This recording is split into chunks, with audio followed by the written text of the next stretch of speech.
Hold on one sec. Going live here, guys. Let's see if I can get him on the We blanket. should see this. We should, I believe, be rolling through to the folks out there. I think that we are. Let me know if you heard Lola slamming the door there. I think that we're feeding out to everyone out there. So just let me know how the audio is, because we haven't had everything hooked up here, and definitely not focusing. Okay, and then the camera froze here on my end again. Oh, jeez.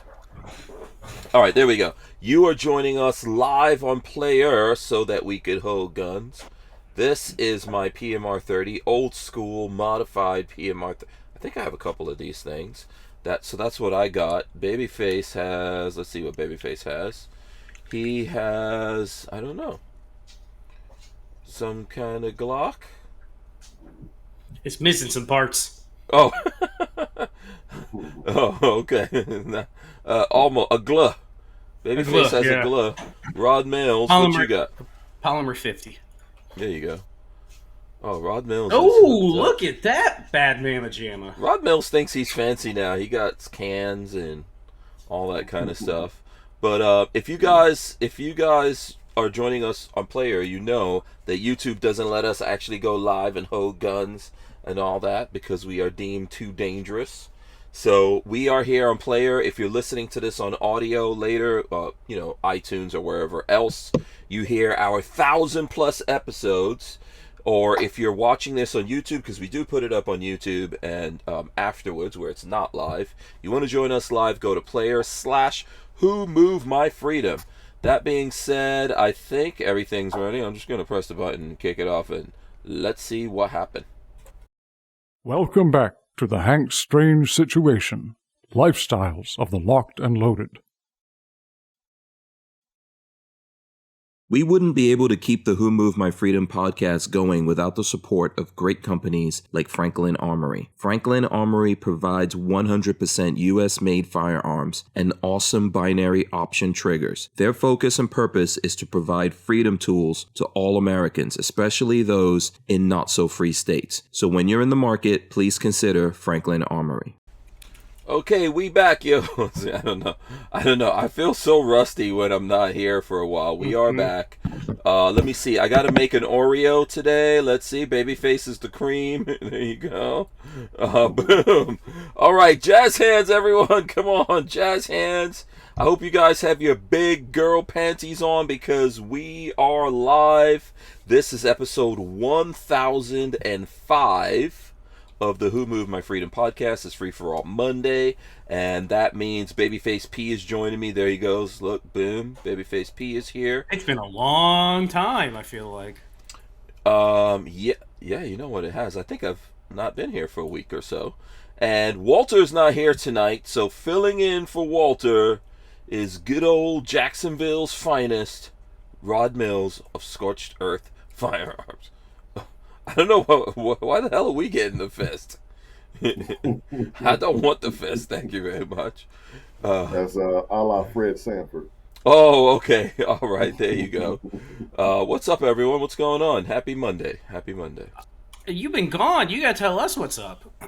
Well, yes, I was off. Lola and myself went to Las Vegas all of last week for the 2023 SEMA show, which is basically an automobile accessory modification show.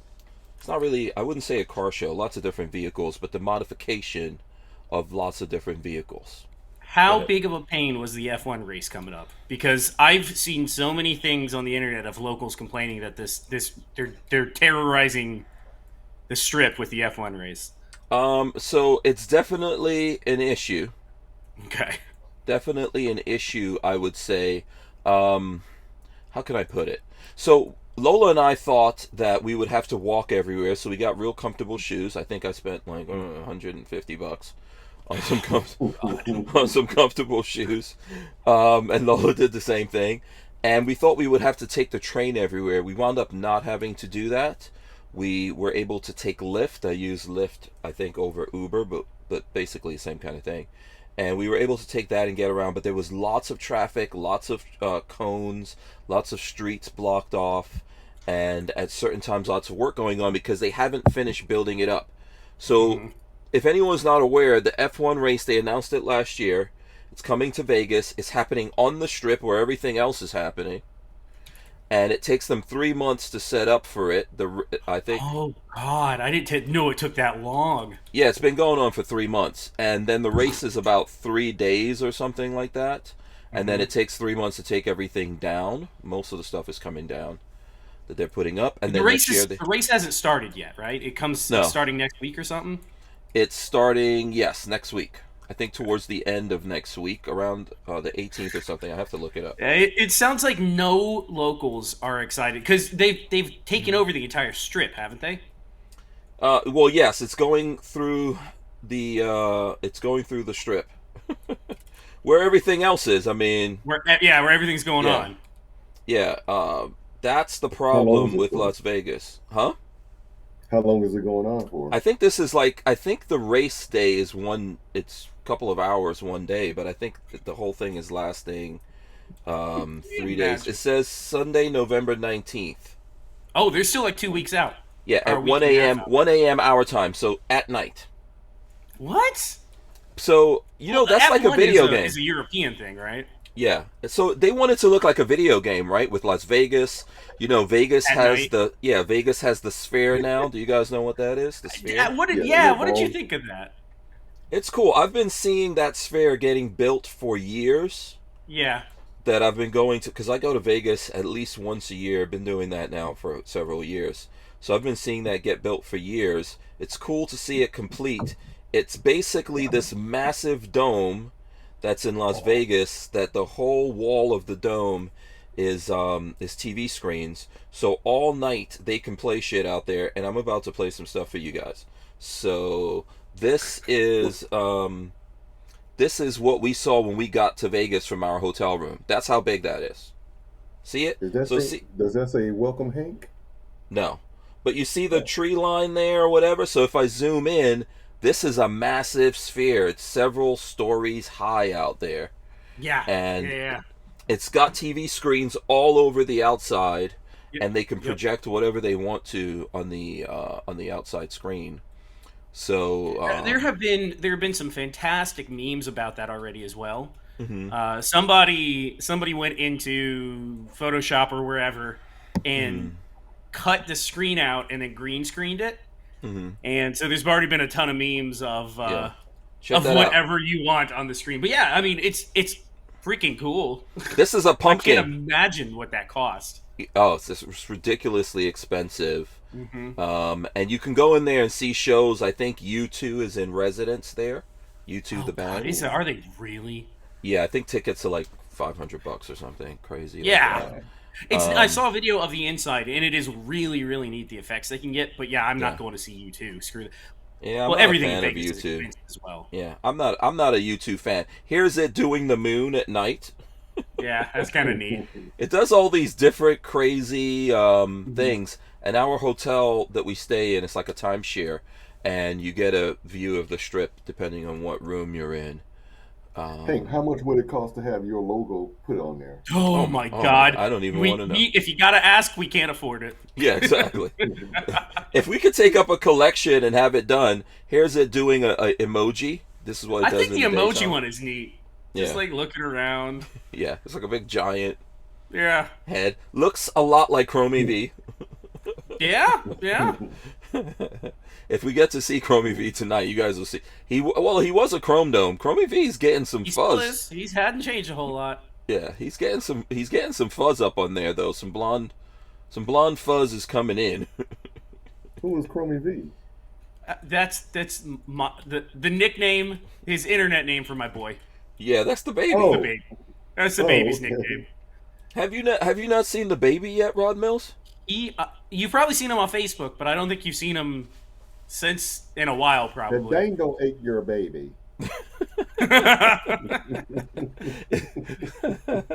Where is that from, Rod?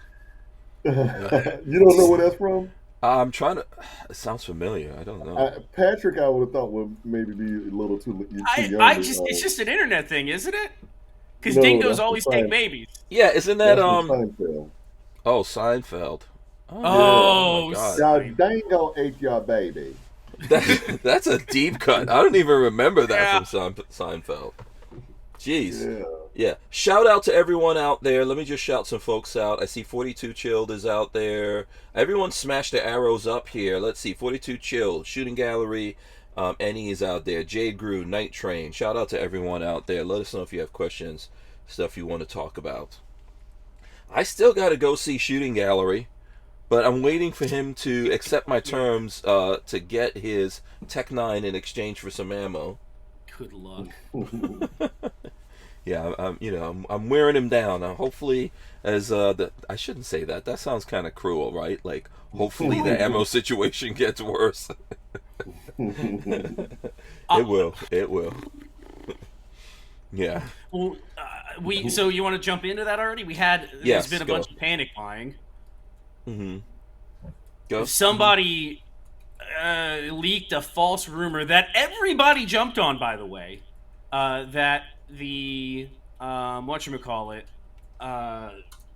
Winchester-owned plant that makes all the ammo for the U.S. for the military was no longer going to do civilian contracts. They were no longer going to honor civilian contracts, so you couldn't go buy ammo from them. And most of if anybody out there buys XM blankety blankety blank ammo, you're buying from basically that plant, most likely. God, I can't remember the name of the plant. But yeah, if it's XM ammo, then it is military ammo that would have otherwise been sold to the U.S. government, but they put X on the thing, and it comes off the same production line and everything. Is that the thing so that's here? M855 That's close to us? Is it the one that's close No, to no, us? it's Lake City. The name is the same, yes, Lake City, but it's not in our Lake City. It's out in Lake City, Utah. Yeah. Oh, okay, okay. I always get that Whatever. mixed up, but that is the name. Yeah, Lake yeah. City. I wish Okay. it were here. I would go buy ammo all the time if it were local. How about I was actually looking for it, Googling it a few years ago. I'm like, damn, Lake City, man. Yeah, no, I did the same thing. I was like, I'll Rod go was there like, and I'm buy about to ammo. roll up on those Yeah, motherfuckers. yeah. No, different Lake City. Oh, boy. But they, somebody leaked a rumor that they were not going to be selling to the civilian market any longer, which just isn't true.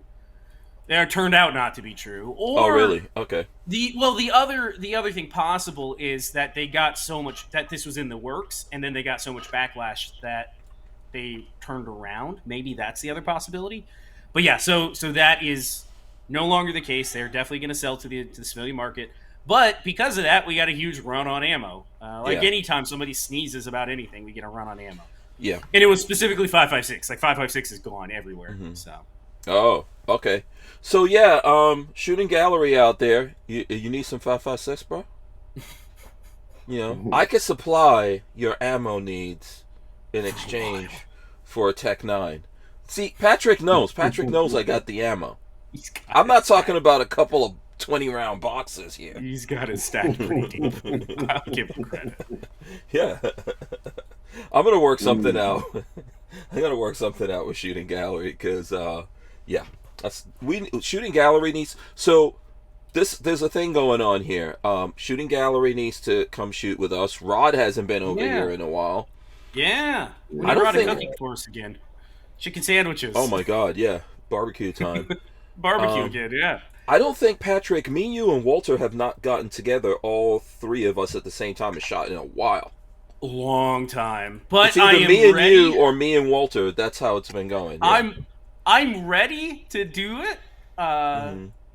So I'm good whenever Walter's busy. Walter's been busy, you've been busy, I've been busy. Mm-hmm. But I have nothing holding me up now other than a baby. Right. No, and the weather's cool too, so this is a great Yes. time. This is a great this time is to shooting get time. into This it. is Yeah. shooting time, and this is night vision time because it gets dark so early. Yes. Now let me go to this. Shout out to Night Train out there. He says, Hank, I just sent you a photo of me modeling the Safety Harbor firearms. Check M60 raindrop hoodie. Hope you can share with everyone as free advertisement. Where's yours? Where the hell is yours? It's in the other room. Okay, here we go. Yeah, look at that thing. Check out Night Train right there with With what a is this? very nice 629 620 Smith and classic. So Wesson. that's a 629. That's a Smith, right? Yeah, Smith. I'm assuming. Yeah, Smith and Wesson.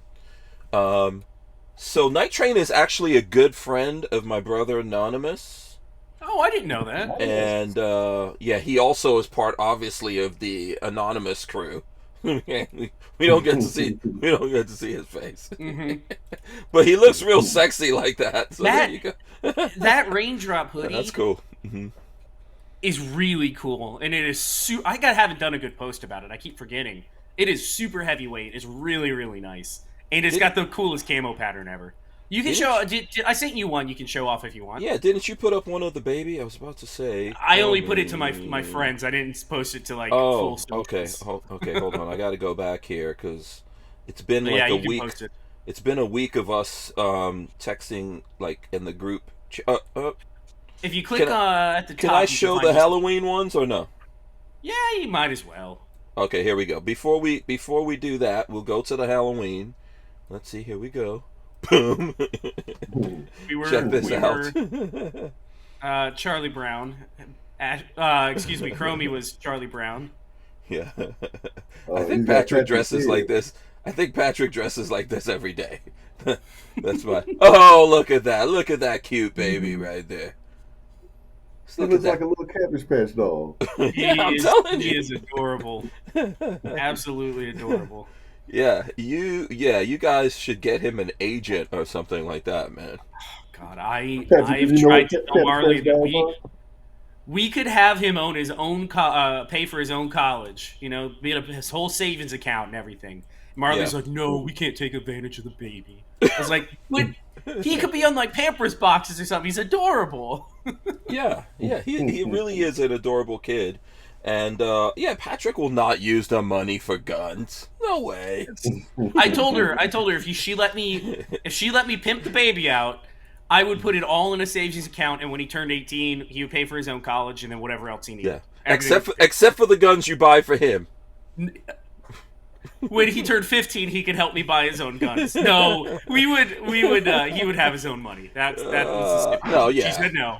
Hard Yeah. no on that. Look at that! Look at the baby right there. Yeah. So cute right there. Mm-hmm. With the hoodie, which if anyone wants to know where you can get this hoodie, you can go to stemparts.com. I don't know if Lola has a link in the description here or whatever. If Lola is listening, she could put it out there. But if you go to STEM Parts, you can get that. Big thanks to Night Train for showing that. Shout out to him. We've been friends for. I don't think we've actually ever met, but I know he's good friends with my brother. I didn't know how you knew him. Yeah. Yeah, that's how I guess my brother met him. I don't know if I'm allowed to say where they're from or not. You probably but, should be careful. Be careful. but they live in the same place, Same and area, they're okay. both gun guys. My brother's the one who encouraged me to do all of this, and they're both gun guys. And it Does turns he out watch like any of this? I don't know if my brother still watches. Me and my brother we don't actually communicate with each other anymore. Believe it or Oh, not. this is So that. your brother's a gun guy? Oh yeah, yeah. We've always been gun guys, me and my brother. But my brother and like I moved to Florida to get into this stuff. My brother moved to where he is to get into it, and then he encouraged me to do this because you remember back in the days there wasn't a lot of lots of people like ourselves doing this gun thing. So I have no idea what you're talking people about. of color, black people. Oh, okay. Black So folks. my brother was like, "Hey, the world needs, YouTube needs a mixed race, black and Indian gun guy." Indian. Yes, yeah, Blindian. or is it Blasian? I've heard Blasian. I don't know. Yeah, so he encouraged me to do it, but he is like my brother is an internet guy. He's one of the original internet dudes, and he has known the dangers of the internet forever. So you won't find shit about him. That's Yeah. really a good thing these days. I feel like. Yeah. Well, they know everything about us, and we give them we give them the information. So he volunteered me. That's basically what happened. He was like, someone has to go out there. I think it should be you. You know, I think it should be you. You're the sacrificial lamb. Yeah. So that's how basically, I wanted to yeah.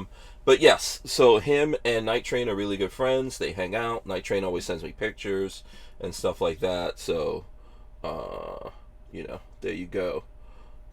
Night Train says 44 Magnum. Oh, hot dang! That shot. Wow. So there you go.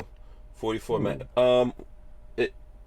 Was it a Colt that was? Yeah, that was a Colt that was in Dirty Harry, though, right? No, that was a Smith. Oh, it was a Smith in Dirty Harry? Smith, Dirty Harry. So that is the Dirty Harry gun right there? That might be the Dirty... Oh, hold on one second. Let's go back to that for No, a that's second. not the Dirty Harry gun. Model 29. It's not? Dirty Harry's a Model 29. Oh, Model 29? Oh, okay. Yeah. Okay, this is... Dirty Harry gun's got a longer barrel on it. Yeah, Oh, he's got a longer. super Okay. long barrel, too. Yeah, it's like a Oh. 6-inch Model 29. Okay, boom, there you go. So, shout out to him. You know, there you go. So, let's see, what else is going on here? So, yeah, Las Vegas. Oh, man. Las Vegas is getting everything, and the crazy thing I would say about Vegas is gotten so bad. You know, I've told you guys before that Tesla has a couple of tunnels under Vegas, and at the shows they take people around. Tesla just got a bunch of contracts to dig more tunnels in Vegas because of all the crap that's going on over there. Good for them. I had should I tell everybody about my epiphany the other day? After I took that hike with the baby? No. Okay, Vegas is a you have a perfect minute. example. You have a minute. Yeah, Go no, I'll for wait. it. I'll wait till after. Vegas is a perfect okay. example of what you are not going to do in the apocalypse. Okay. Yeah, I'm curious now. I don't think I heard about Yeah, this. me too. I messaged you and I told you and you laughed at it, but it's been a week. Or Oh, so. damn it. I would have to go back and take a look at that. Yeah. But yeah, so I'll Vegas is cool. Lola and I went a little bit, I usually try to go to Vegas a day or two ahead of time just so I can hang out with Lola and give her a little bit of a vacation, hang out, let her window shop and all that kind of stuff. So Window shop. yeah, you know, you gotta let Lola window shop a little bit and, you know, walk around, show off her handsome husband. You know, I mean, the poor woman just doesn't get a chance to do that enough to show me off. She doesn't get a chance to do fancy dinners. Yeah, she doesn't get a chance to She's do doing fancy dinners. yeah, anything at all. We'll be right back here. We're gonna take a break. Walther Arms has been making concealed carry handguns for over 90 years, starting with the PPK. Today, Walther is based in the good old US of A and still builds quality firearms like the PPQ and PDP for personal defense and competition. So when you're in the market, please consider Walther Arms. We wouldn't be able to keep the Who Moved My Freedom podcast going without the support of great companies like Walther Arms. All right, let's see. Let's get everyone lined up here. Who said this? 42 Chill says Cali moved to Vegas.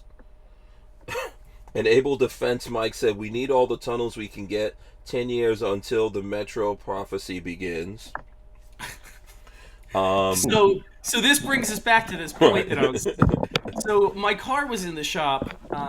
It was sent to the shop a week ago to get work done. I hit a wild animal and tore up the front of it, so it's getting worked on. Wow. Which, by the way, paint is non-existent. DuPont, the pearlescent that goes in my paint job, it doesn't exist, and it's like 3 weeks out from DuPont making another round of it. Yeah, you have a special Mustang paint color, though. Yeah, so Dad basically sent it back.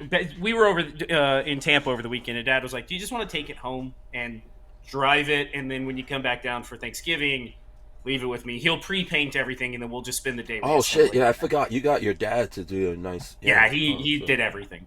So I was like, yeah, I'll take it home. But before that, last week, I didn't have a car Tuesday, Wednesday, Thursday, Friday until we left. And so I'm a coffee fiend. I'm a Dunkin' addict. I like going to Dunkin'. It's my one thing in the morning that I get out, the baby and I, even if Marley's not home, the baby and I get in the car, we go to Dunkin' and get coffee, and then we go for a drive around the neighborhood or do something nice. Yeah. You basically especially take Buckshot, and now you're taking Buckshot and the baby. Yeah, I used to take just Buckshot. Now I take him and the baby. Yeah, to flirt with the chicks over at Dunkin' Donuts. Go ahead. There's one girl there that loves the baby. The baby loves the attention, so I don't complain. But so no car. Dunkin' is a mile away from the house, mind you. 1.2 miles is all it is. So I decided what I'm gonna do is ruck over to Dunkin' with the baby on my shoulders. So I put him on my shoulders. It was a 25-mile ruck with about 22 pounds on my back. Yeah, you crazy as hell. I'll tell you that. We made it. We had our coffee. It was nice and cool. We rucked 22 miles. That baby will be in a stroller. But the problem, you've been to our neighborhood. There's no sidewalks anywhere around our house. Going any direction. There's not even a crosswalk until you get over to Put the him Walmart. African style. Do you know what African style carrying the baby with, is? The blanket or whatever? Yeah, you put the baby, you lean over a little bit, put the baby on your back, and then you tie like a cloth around the baby. I should have done well. Even had I done that, it's still 22 pounds on your back. So I had 22 pounds on my shoulders. We hiked over there. I hiked back. I thought I was gonna die. I got home and was like, I made it, and I had a pretty nice endorphin rush going from it because the mile there, I felt really bad. I was like, man, this is a hard walk. No sidewalks on the side of the road or in the median, like on the sides where you can't drop the baby because Marley would basically slaughter you. There's no stopping until we get there because we kind of live semi-country-ish from the Dunkin'. So it's like there's no places to stop and relax. So we made it. We hauled ass over there, 25 minutes. And I had to sit for like 15 to relax and drink my coffee. And then we hiked back home. I had a good endorphin rush going. But I was like, it made me realize that these people that live in big cities, I'm talking directly at y'all. Y'all that live in big cities that think the world's going to end and you're going to fill up a backpack and get your gun and your body armor and you're going to hike out of the big city are loony bins. I couldn't do 2 miles with 22 pounds on my shoulders. Yeah. Imagine rucking 60 pounds out of a big city like Las Vegas. Oh my God, yes. Y'all need to be rucking you need to be rucking once a day with 60 pounds on you. You need to go train with Scorched Earth Firearms. You gotta go. Yes, it was really difficult. Oh, Lord. So I was proud that I did it, and it made me realize that I need to do this more often. Like, I need to make this a daily habit of him and I going for a ruck around the neighborhood. Put him in a carrier or a backpack or something. Yeah. And because it was the next day, my upper hips were killing me.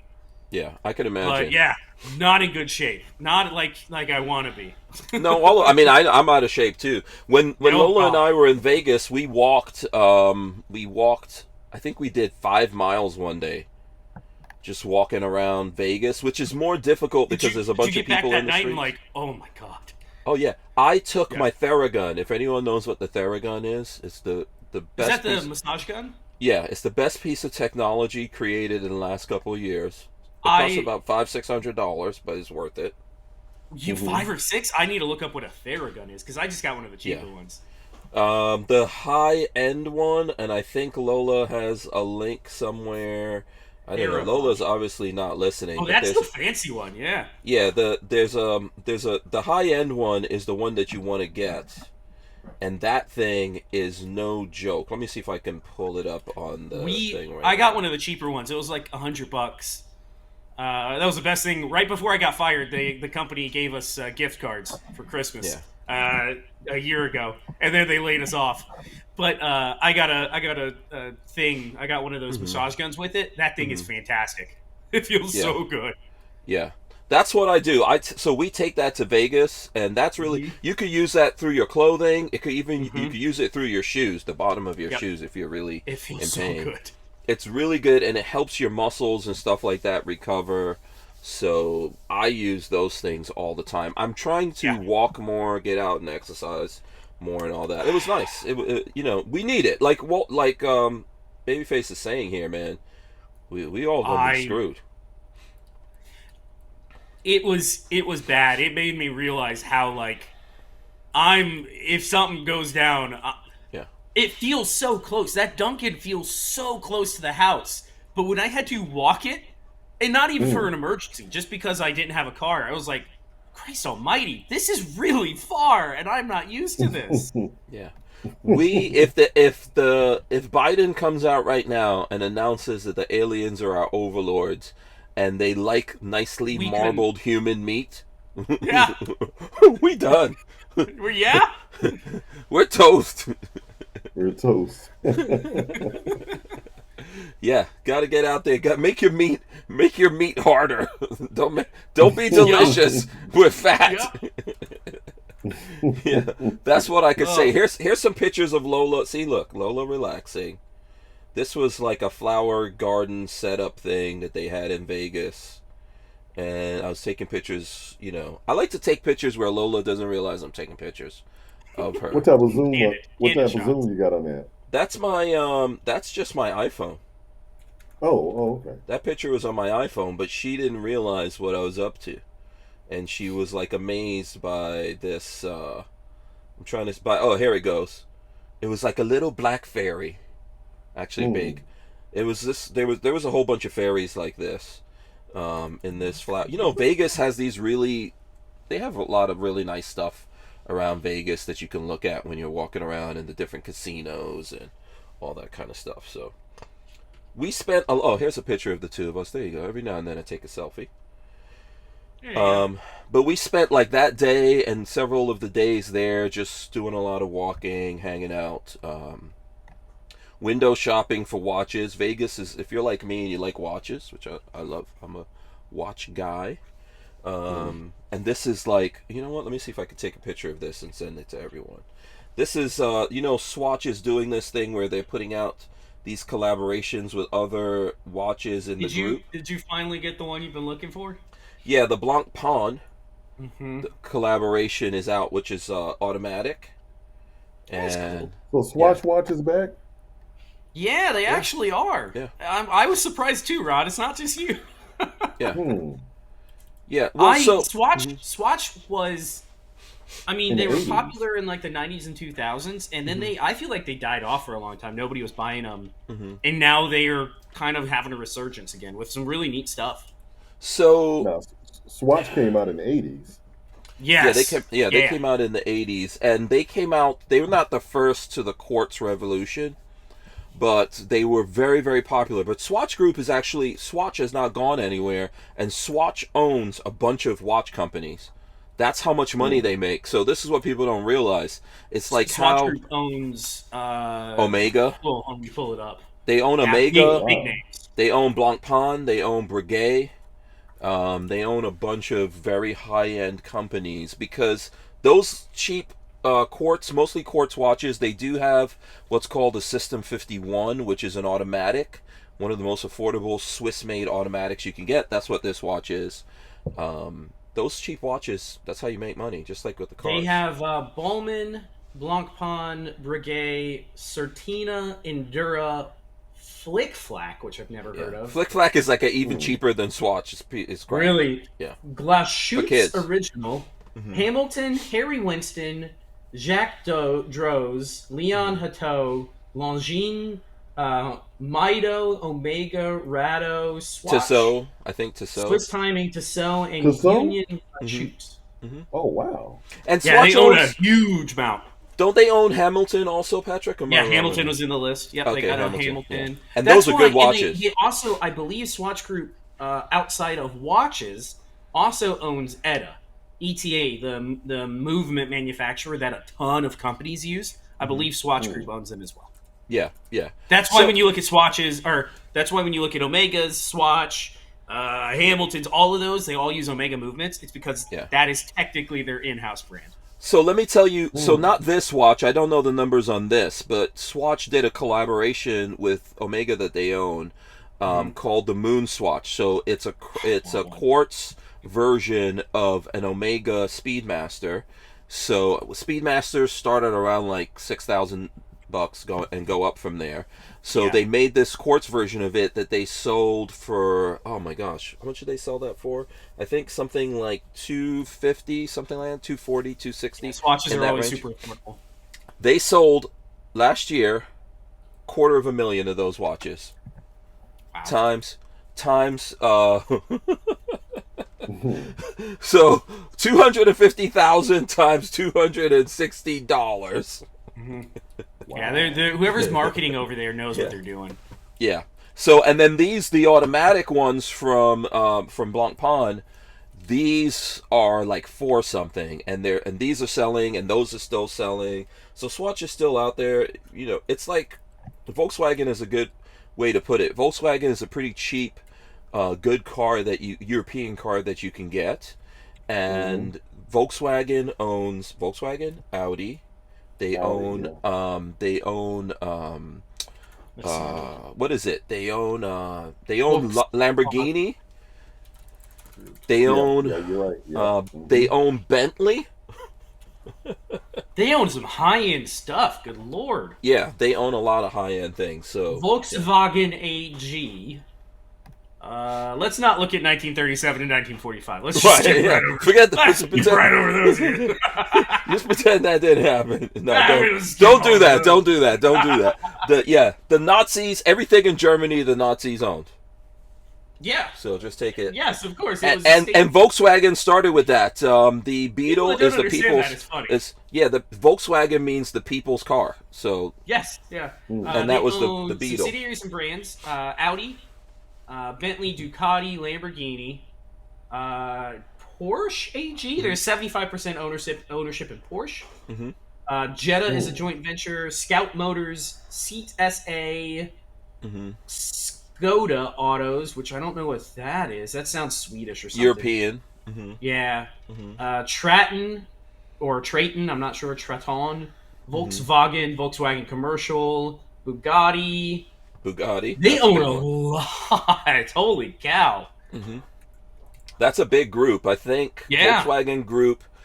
Who's the number one group? Is the number one Biggest group car Toyota? Is it Toyota or Volkswagen? I think it's Volkswagen, then Toyota. Company in the world is Volkswagen. Yeah. Volkswagen. Yeah. It's currently the largest automaker in the world, with a reported revenue of about $300 billion last year. Yeah. Wow. And they are shit at software. They're also shit at glue. I don't know if you know that. Has anybody here owned an old Volkswagen Jetta? I've owned a. Oh, you had a Passat? Yeah, I had a the diesel. Was it the GTI? The diesel hatchback. What the heck was that? Sure. Huh? Uh-oh. No, I was wondering if I lost you. Yeah. Wasn't it the Volkswagen? I thought it was the GT, the hatchback. What the hell was that? Golf? Yeah, the Golf GTI. Golf, yeah. I owned one of those stick shift diesel.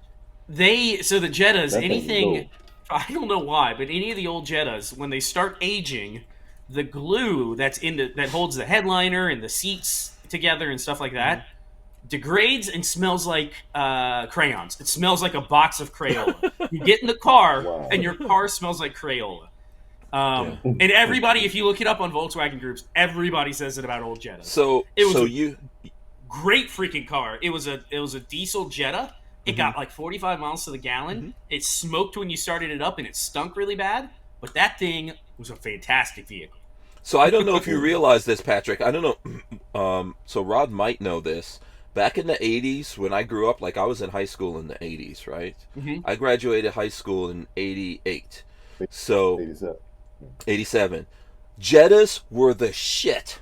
Were they really? Yes. In New York City, rappers had Jettas. I remember when LL Cool J had a Jetta. And everybody thought it was cool? Yeah. Everyone thought that was cool. MC Light, the Jettas were the shit. It was a great car. It did fall apart. And then if it you just had a was a stinky Volkswagen old with diesel. the little panel board on the at the lower end of the doors that were chrome, and you have something written in it. Oh man! And then the BBS rims. Yeah, because a lot of BBS rims. Because in the good neighborhoods, like even Lola tells me when she went to school in Maryland, and all the kids, like their parents were upper class, had Jettas, gave them Jettas. Yeah, that was the shit. It's a good car. I don't see it as a like holy shit fancy car nowadays, but it's a good car. It was reliable, especially the diesel one. That diesel car was awesome. I could fill up a tank of diesel on that thing and get from Tampa to Gainesville, which is about a 2-hour drive, and I would have used like less than an eighth of a tank. It was right at an eighth or less than an eighth. It was fantastic. Yeah. When we lived in Just Nigeria, a stinky car. My dad had a Volkswagen Beetle, and they were made in Africa. Like the Beetles were made in Germany, in Mexico, and Africa. And was it India too? Those were popular cars, weren't they? They sold for more their time. That might have been the most sold car until. So I don't know if someone's taken them over as the most sold car ever. But the Volkswagen Beetle, I think, was the most sold car. It might still be.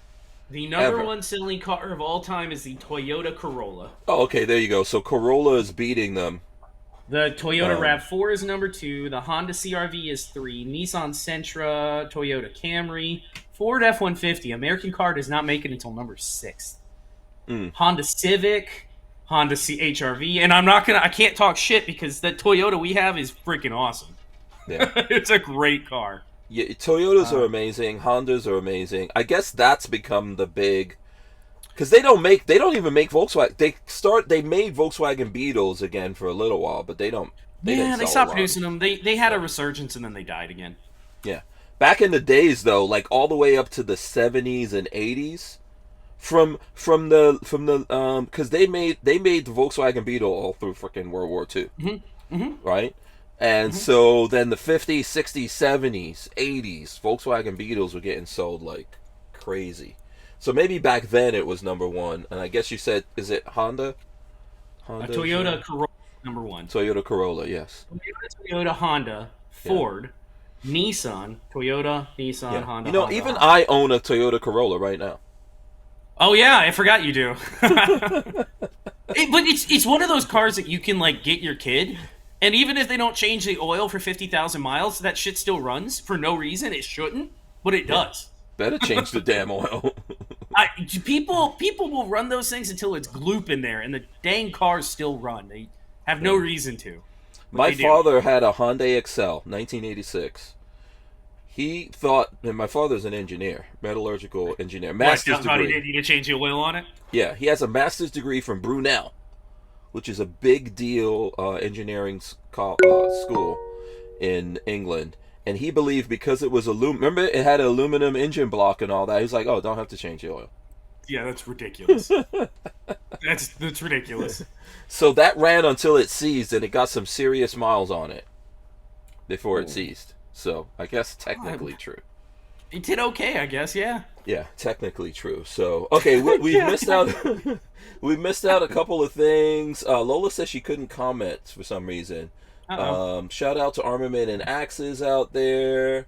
Able Defense Mike said we need all the tunnels we can get. Let's see, I'm trying to just get to some of these. Able Defense, is he in Las Vegas, I'm guessing? I don't know. Good question. I'm guessing so, since he said they need the tunnels. Yeah, who's in Vegas out there? And Night Train wants to know if I saw Pawn Stars. No, I didn't go there. I was doing a bunch TV of show. Yeah. So we'll be right back. We wouldn't be able to keep the Who Moved My Freedom podcast going without the support of great companies like High Point Firearms and Full Forge Gear, bags and gear for everyday life. Did you know High Point is an American family-owned and operated company located in Ohio with over 30 years of manufacturing experience? High Point is proud to be the home of the working man's gun and your source for affordable handguns and carbines with a lifetime warranty. So when you're in the market, please consider High Point. Okay, so let's get to you. Let's get to Rod. Let's see what's been going on. Yeah, we haven't talked to here. Rod in ages. Yeah, we need to hear what's new. I will say, Rod, I did see something about you moving or wanting to move. Yeah. Yeah, what the hell is that? I saw something like that when I was flying back. What's going on with you? You leaving Florida? Well, no, I may be forced to. I got laid off about a month ago, so me too. Just trying Sorry. trying to find something out there, man. So it's not like I want to, but hey, you got to go where the money pays. Oh, sorry to hear that, man. Yeah, BabyFace got laid off too, and I don't think we've talked laid about off, that, Patrick. like 2 or 3 weeks ago. Mm-hmm. So I'm holding out hope that I can get something going before end of year, but end of year is a terrible time to get laid off because nobody's hiring. Yeah. Isn't that the popular time for them to lay people off? Though? And it's the greatest time to lay people off, Yeah. because they screwed up all year long, and then they go, we don't have money, and they get rid of people. Yeah, hence A Christmas Carol. This is where that story comes from. Yep. This is okay. So unfortunately, you got laid off, Rod. But I know you have Scorched Earth. Obviously, that's like a side hustle, right? Yeah. So that's paying a lot of the bills and everything. So Good. Mm-hmm. Mm-hmm. Yeah. So what's the plan? What business are you in? Or if you don't want to talk about it, it's cool. But maybe someone out there could help you get a gig, keep you here in Florida or somewhere else, where wherever you got to go. Yeah, I mean mortgage technology. Wow! So you're in the mortgage side of banking, right? Oh, yeah. So you got hit first before anyone. Actually, I got hit. We got hit because my company got bought out by a bigger company. Oh, okay. Yeah. Okay, that's another thing that happens at the end of the year. Okay. Yeah. Okay. But I thought you guys got hit because obviously interest rates and all that are high, mortgages, cars, etc. It are, from your experience, are mortgages are they on a downturn? Well, no. See, now keep in mind, I worked in the technology side of it. So, okay. Mm-hmm. Yeah, I'm actually worked in the mainframe systems part of the industry. Okay. All right. Okay, so nerdy shit. Look at you being a nerd like Patrick. Doing computer shit. And lots of people got hit. Flying Rich got laid off too, unfortunately. Oh, did he? Wow. Yeah. He knew that it was coming, though. He works... Rich, I believe, works a lot of contract jobs, and he, I believe, was aware that the contract was coming to an end. Yeah. But it never feels good when somebody says, "Yeah, we don't need you anymore." Yeah, you feel lost because you're so used to having like a daily routine, and then it's over. It feels real weird. Yeah. So what's the plan for you guys? What's your thing that happened, Patrick? How did that go for you? We didn't talk about it. Bad fit. I was working for a company that I was not a good fit for. Let's say it like that, and they let me go. So they're gonna have trouble with their team, but that's not on me. They got to find somebody else to fix it. But yeah, so I'm freshly in the market, and I'm chasing down some leads. I'm just not 100% sure. If something comes up, I'll take it. But at the same time, it's like I don't mind just raising the baby. If that makes any sense. Yeah, he's an excellent kid. Yeah, you've also got plans you have for a while to do your own thing like Rod does. But how do you guys, are you guys thinking about that? Are you thinking like, oh, maybe I'll just go full-time on my side hustle? Is that a thought with you guys? It is. I'm waiting on licensing for that to happen. And then, I'm very much on board if it ever worked out in my favor with taking on the FFL stuff full time. Okay. What about you, Rod? I mean, I'm full time right now. I mean, keep in mind that you gotta really go out there and start beating the pavement. We're trying to get customers in, marketing, stuff like that. I mean, you do what you do to keep the lights on. In the meantime, but at some point I would like to do that. I was looking at post corporate America, in my retirement, doing it then and keeping it full time at that point, really just to have something to do in retirement. But, right now, I mean, if I can get enough clientele to come in on a weekly basis, that's the key thing there, getting the clientele to come in. Okay. So I know you guys kind of have different angles so far. They're both in the firearms. Rod's kind of on the training side. Patrick's kind of on the building upside, I want to say. I don't know how you put it, so I'm going to be... My goal is to, by beginning of next year, be building... I don't know about full-time. Well, if I can get folks to buy AKs, then yeah, building full-time. But partially, it's going to be... gunsmithing as well, refinishing, gunsmithing, things like that. So I'm going to do as much as I can running a home shop. Right. So do you guys think, either one of you can jump in on this?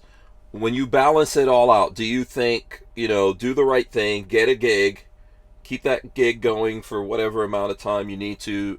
Like Rod Mills, you probably have a closer plan than Patrick, him being like in his 30s and you being, I don't know how old you are, 60, 70? You and I, you and I the same age.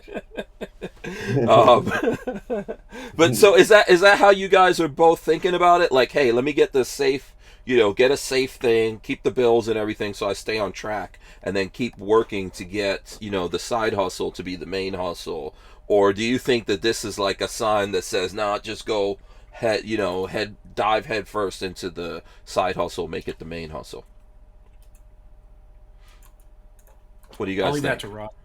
Yeah, what do you think, Rod? Right now, down the road that would be nice, but right now you got to go. You think, and when you're thinking about corporate America, the benefit of being in corporate America is, you build up a retirement. You don't have to set aside things. It's already done for you. You got company match, 401k, stuff like that, and then also you got to think about the medical benefits that come along with it as well. Yeah, that's a big part. Paying your own medical is very expensive nowadays. What about Obamacare? God. So I was gonna say we're in a bit of a different situation because Marley's still working and has a very good job and makes enough money to support both of us.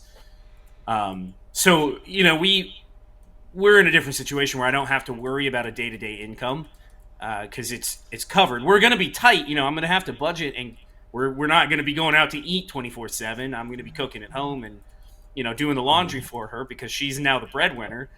Wow.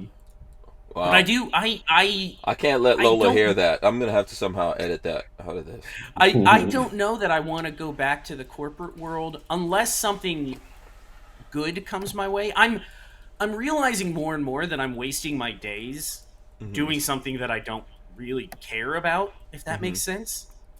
It does. It does. I know how much you love what you do. I know how much it, outside of the money, I know how it feeds you. I think that's the same thing for Rod. I think Rod likes helping people. You know what I mean? So for sure he makes money training people, but he really likes helping people. And so do you. Yeah. You love to build shit with your hands and at the same time help people. Yeah. I've worked out. So I've been out of college since 2012. So I've been working in the market for almost 12 years, I guess. And I've never felt all the time that I've spent at a job, I've always felt like, well, I'm just making somebody else money. I don't have any love for what I'm doing here. I'm just making money and trying to help somebody else make money. That's it. Where if I win, I'm not going to say if, because it's going to happen. I'm going to make it work.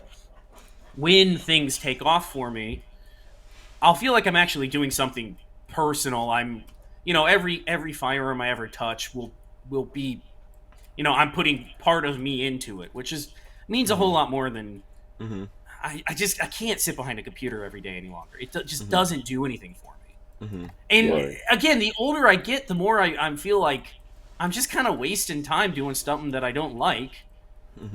And what's the point of me getting old and I hit 60 and go, well, I have a good retirement, but I wasted my whole youth doing nothing fun, Yeah, I understand that, and as someone who, I've been working, running my own business here for, I don't know, at this point, probably 11 years. I'm not going to pretend like it's easy. I know the struggles that y'all go through for running your own stuff. It's very difficult, and it's stressful. Yeah. But like you said, I had the benefit of Lola, right? So it wasn't like in the beginning of doing this, I was the sole income earner. Because Lola was there, because this, starting any kind of business that you do is a tremendous amount of money you put in up front for years before it goes anywhere. I remember Lola and I talking about our finances when I started doing this gun thing, and Lola's like, you're spending $30,000 a year doing this thing. Buying equipment, buying guns, buying ammo, traveling, all that kind of stuff. Now it's probably 2 times that. At this point, I have multiple things going on. So But I had that benefit. I kind of There's also a drive I feel like that comes with it, where you're like, because it's easy sometimes to be like, well, if I don't get it done today, I don't get it done today. But when it's all on you, you're like, I'm gonna have to get it done today, or get it done first thing in the morning, because if I don't, then I'm way behind. Like. Yeah. The show must go on. It's an entertainment thing, but it's apropos when you run your own business. If you don't feel like it, you got to do the show. I'm done making money for somebody else. I feel like my talents can be exploited by myself to make a lot more money in the long run. It's just, I know it's going to take time. We kind of have a 5-year plan. I think if I can make it run in the next 5 years, then I'll be happy. That's really where I'm at. So I know that you and Rod, like Rod was saying, me and Rod are close to the same age. I know you guys are completely different ages, but I feel like you're in the same position, right? Rod has to think, like, as he's getting older, because I think this all the time too. I'm getting older. I have to be careful. I can't recover like I used to. I don't want to have a ridiculous amount of bills. Weighing me down and all that kind of stuff. But then with you, Patrick, you have a very young family. I mean, it's you and Marley and Chromie V, and hopefully we'll add some other babies to that list. You got to balance that. You'd be a good example of this.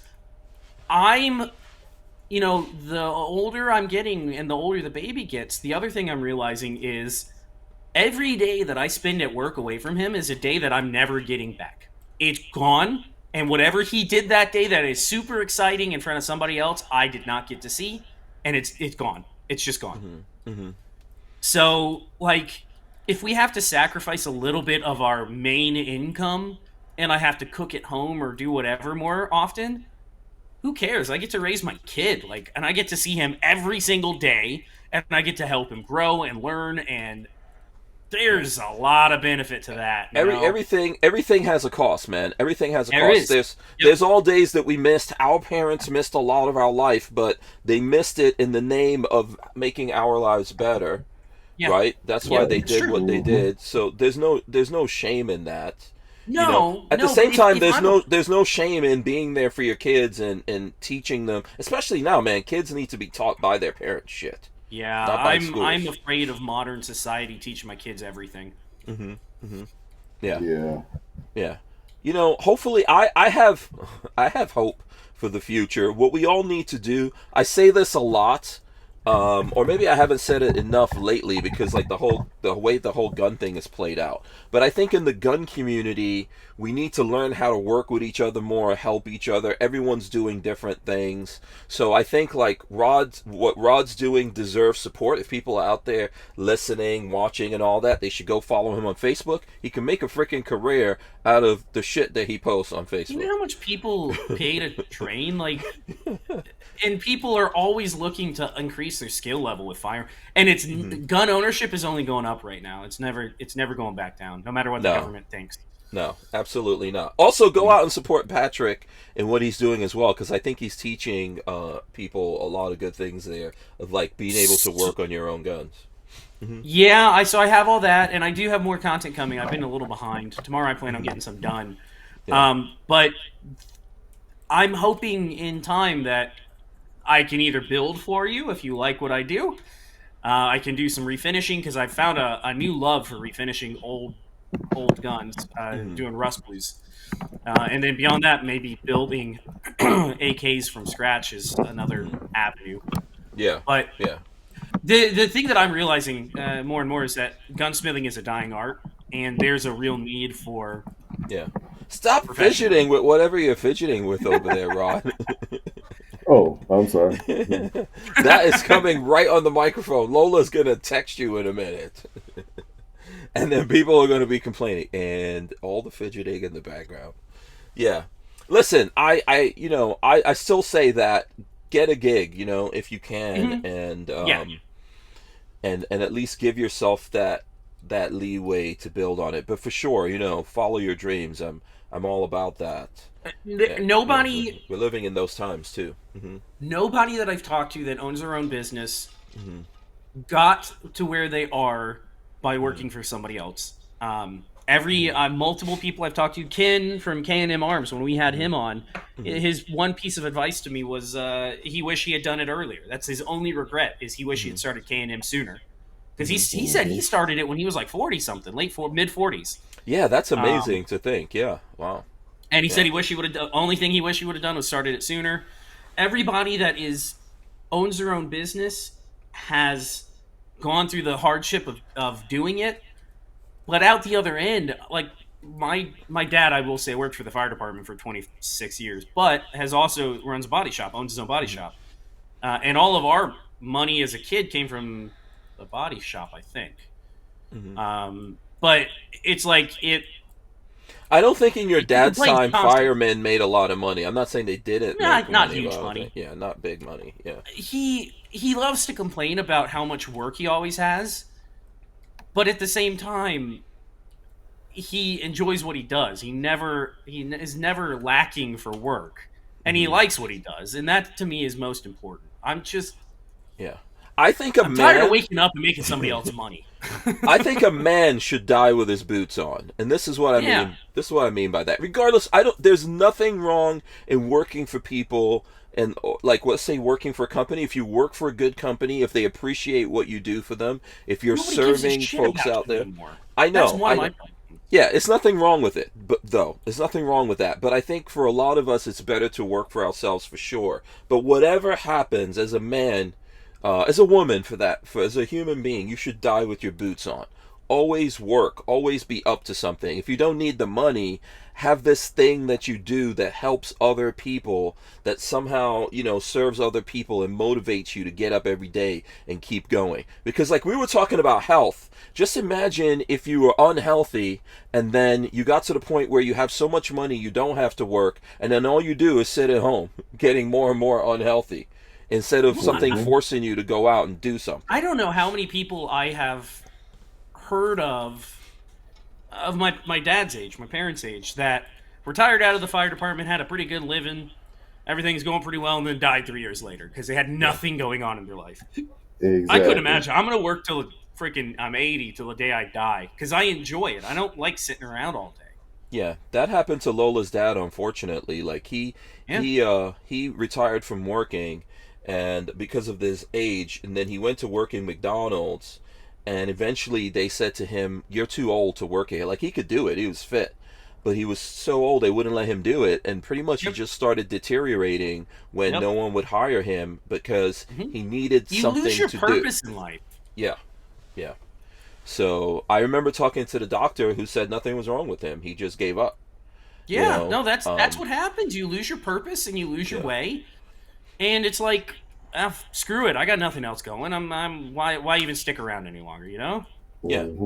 Pick up and do something. You don't have to be a billionaire. Often you will find the people out there that are billionaires and trillionaires have the same problems we do, because we're all human beings, and then their problems are magnified by how much money they have.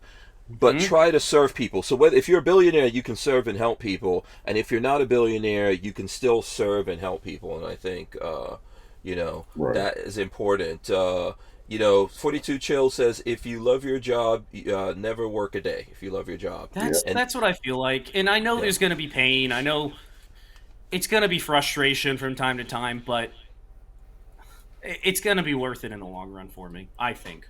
Yeah. Night Train says, a man's great pleasure is his work. So there you go. So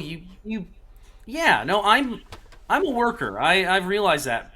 But I just want to do my own work. I don't want to do somebody else's work because they tell me to. Absolutely. Yeah, we're going to be right back. With Armslist, you can shop the extensive list of local and nationwide firearms classified, now with more confidence because of their built-in firewall. For only $6.99 a month for personal use, or $30 a month for business vendors. So when you're in the market, please consider Armslist. We wouldn't be able to keep the Who Moved My Freedom podcast going without the support of great companies like Armslist. All right. Let's see here. Let's talk about some gun shit. Rod Mills, Gun World. What the hell is going on? What's on your radar, sir? Man, I'm just training. I'm just training right now. That's it. Do you find the training is bumping You up? can't afford. Hey, I'm not in a situation right now. I can buy guns. I can tell you that. Yeah, same. I'm not buying anything. Yeah. Oh, it's I rough. mean, It's a little rough out there. But so in the training world, Rod, do you think that there's more with everything going on, right? There's always been everything going on, in my opinion. So there's all kinds of shit going on in the world, right? You got Ukraine, you got Israel, you've got different people that the so-called authorities don't do shit about, and they go out there and take out several people. Do you see? Even in the downturn that we're going into, do you see a downturn in people wanting to train, find out about firearms, get licensed, etc.? nope. I can only Actually, imagine it's going up. Mm-hmm. Well, I'll say this: the training part of it, the actual, going to the range thing, Mm-hmm. that actually went up this year for me. But when we got rid of the concealed weapons requirement here, Mm-hmm. half of my business went down the toilet Yeah. because Okay. people refused to come and get that knowledge. Lack of a better term. I mean, hey, it's like, hey, look, you still, and I try to tell people, I'm like, you still need to get, just because it's not required of you, Mm-hmm. you still should get it, especially if you're a new person, getting into the industry, the world of guns, but telling people that's like beating a dead horse, Yeah. So I mean, and Well, it's not that you didn't want people to you didn't. It's not that you didn't want this, right? Constitutional carry to happen. You wanted it, but we all kind of knew this would be the result of it, right? the main Right, the main thing for unfortunately. me is the benefit of not having a 5-day wait or whatever the hell it is right now. Like it's ridiculous. Yeah. Mm-hmm. So I'd much rather have my CCW. I can't go without my CCW. That's crazy. Yeah. Right. So, listen, you know what? I don't think, because Rod and I spoke about this, I think, but I don't. You probably spoke about this on some other show or something else you did, but we never got a chance to talk about it publicly. So I don't think there should be any kind of paperwork in the way of the Second Amendment. So I'm 100% for that. But yes, people should go out there and put some kind of effort into training and understanding what they're doing, like you would for anything, right? Like you would for anything. If we're talking about having children, did you just have children and not at least get some guidance from your parents, or read some kind of book, or somehow think, oh shit, I'm about to have kids. Let me just sit here and ponder exactly how I'm going to do this and think and be deliberate about raising your kids. Of course you did if you're a good parent. A lot of people don't give a shit and do, crazy things. That's how babies get left in hot cars and stuff like that. Yeah. But the same goes with guns or anything else, man. If you're going to drive a car, if you're going to ride a motorcycle, anything that you're going to do, you want to, if you're going to take some kind of medication, you should think about what the hell you're putting in your body. Yeah. Before you take that thing, So Yeah.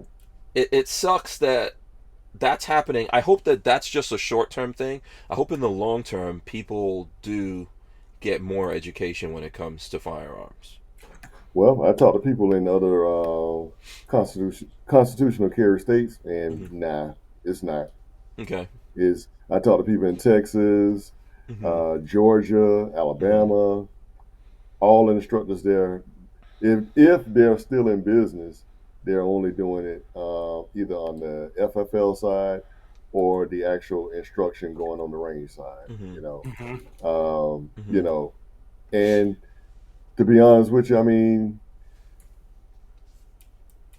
I don't know why they don't want to get it. You should be forced, to get knowledge, okay? And that's and unfortunately, now I can't say I don't know the numbers of gun incidents going up, and I hope it doesn't, but everybody that comes to my class, they leave that class saying, hey, I didn't know this you couldn't do this, or you can do this, or you can't carry here or there, and I got a feeling there's going to be more people that's going to suffer. But I am gonna talk about something that I'm gonna say that rarely gets talked about, but it's a big elephant in the room, and it's a big elephant in the room when it comes to minority instructors. Okay, and I will say this, and I had to ask the question to kind of figure out: is it just me, or is it something that I'm seeing? But I can say this: overall, minority instructors do not get paid or cannot command the same pay as non-minorities. That I can tell you right now. And I can only think of one instructor in the United States right now that is a minority that gets paid top dollar when it comes to firearms training, and that's Buck Doyle. Okay. Buck Doyle. I can't think of anybody else that can get top dollar. Now I can give you a mess load of instructors that, you know, hey, they're holding their own, but like if let's say if somebody like Larry Vickers or Scott Jedlinski or what's the guy named we can go down the line. This I don't know I don't know the stats on it either, but I believe you. I believe that it's true that the black firearms instructors out there aren't, you know, demanding the same level of value for what they do, let's say, as other folks out there doing instruction. And it's probably a two-pronged problem, right? One, it's with them, but I think more than likely it's also a problem with the customers that they're dealing with. That is true. That is true. So, but because I looked at, you know, I take classes from different instructors, and I sit back and I'm thinking, I'm like, but damn, this is the same exact thing I do. But I cannot charge $600 for my class and expect to go out there and make money. That's on our community, right? That's on our community, because we don't put value on that. Exactly. You know, and other communities, now for sure, in the gun community as a whole, which the gun community, I'm going to say, is probably it's a reasonable, it looks like America, right? So it's a reasonable mix of what you have in America. There are people in the gun community as a whole, regardless of their color, that don't put any value on training. Right. But if you want to look at a specific community, black people, I would say no, we probably don't put a lot of value on training of any sort. I don't think it's just guns. Right. You know, there's this story going on in New York with the radio DJ Envy, that he had a friend of his who was in real estate, right? And he was promoting this guy, and everyone was going around putting money in with this guy to do real estate. Turns out the guy was running a Ponzi scheme. He just got arrested by the FBI and all that. There's all these people out there who got their money stolen. One of the things that happened is like there was a couple I saw, and I believe they're Latino. This couple I looked at, but there's a lot of black Latino people in the, and there's white folks in there that got taken advantage of, people in the hip hop community. But there's this Latino couple that they were like, yeah, we gave this money, we didn't see the return, and he gave us some jewelry to hold on to. All of that is bad signs, and the reason why. Yeah, the reason why this happens is because when we go into things, we don't educate ourselves about what we're going into. Right? We don't put enough value on that to get into it. So you could go back to school. I remember going to school that, my parents were teachers, and even though they were teachers, when I had to, you had to take all the tests, like remember SATs and all that. And if there was a problem, my parents had no issue paying somewhere to like say, okay, you're going to take a course on this thing. But a lot of people didn't do that. But if you look at a lot of other communities of different races, they will spend the money so their kid could go take the class on this thing. Whites, My parents would have Asians. done that any second. If I needed to have a tutor, they would have hired a tutor. Yeah.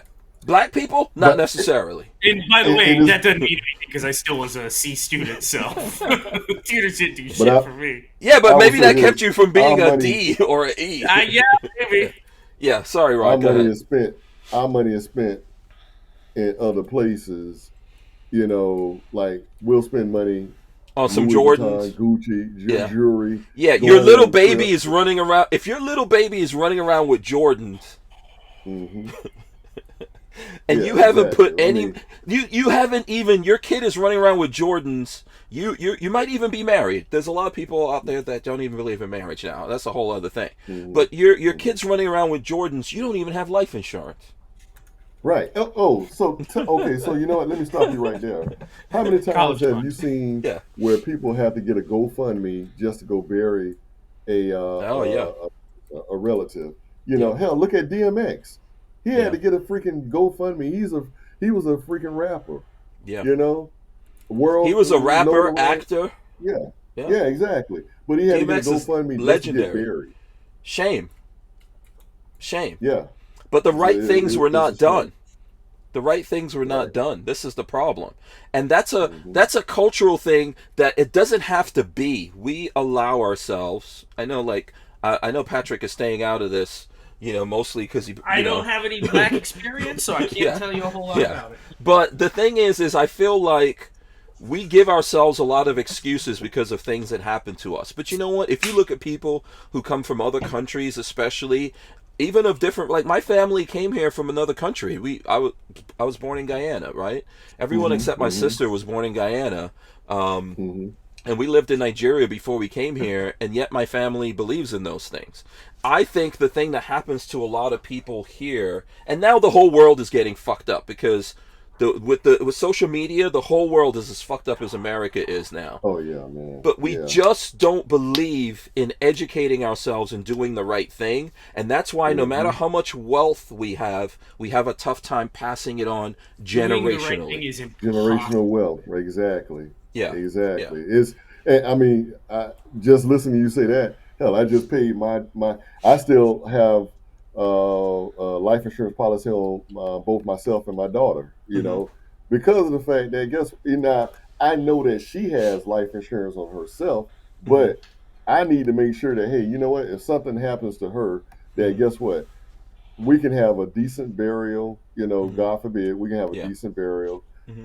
And so many people, and you think about the small cost of what life insurance is, either a month or every 6 months or every 3 months, 6 months, a year, whatever it is, you'll spend that in fast food, you know, and, you know, blowing stupid stuff, you know, when, hey, get you some life insurance in case something happens, you know, because, you know, we're all going to go at some point, you know, but, you know, I had a conversation recently, like, so my mom passed away in 2012. So I got and I'm not saying that I'm all holier than thou, and I've had life insurance all my life, you know. But when she passed away, my sister and I, we didn't have to worry about anything because she had a lockbox that she kept open all the time. When she passed away, we went in there, we saw a policy, took it to the funeral home, showed them the policy. They said, hey, don't worry about anything. We got everything taken care of. Don't worry about it. And that was a huge, because I mean, if you've never buried a parent. Oh, I know. When my mom passed, Lola and I had to deal with that. People in my family, you know how much were nowhere to be found. Everybody gets paid when you have a loved one that dies, and it ain't cheap. And you know, we wind up paying, and we cut corners, you know, with burying my mom, and it still cost us about 12, 13 grand, you know, and that's cutting corners. Yeah. And when they go by that list, when you go to the funeral home and they look at every little single thing that you're getting charged for, it's a big racket, man. Yeah, exactly. The coffin, the flowers that's on the coffin, the driver, the person that's going to do your relatives' hair. We had to clothes. argue with the funeral home when my grandmother passed away, because we looked at the receipt and it said there was a driver and the vehicle and the flowers on the casket, and we're like, we had her cremated. What's this? What do you mean, driver? Well, so we had to like go back and be like, y'all need to refund this. We're not paying for a driver for a cremation. That's crazy. But they hit you hard. Oh, God, hard. yeah. Hard. Yeah, they hit you hard. I'll also let you know this, and when I go out to my mom's burial place, and I go to the cemetery. One thing I can always tell you, that's a common when you go to a cemetery. Everybody that died, I'm going to say mid-90s on back, your grave isn't probably even taken care of.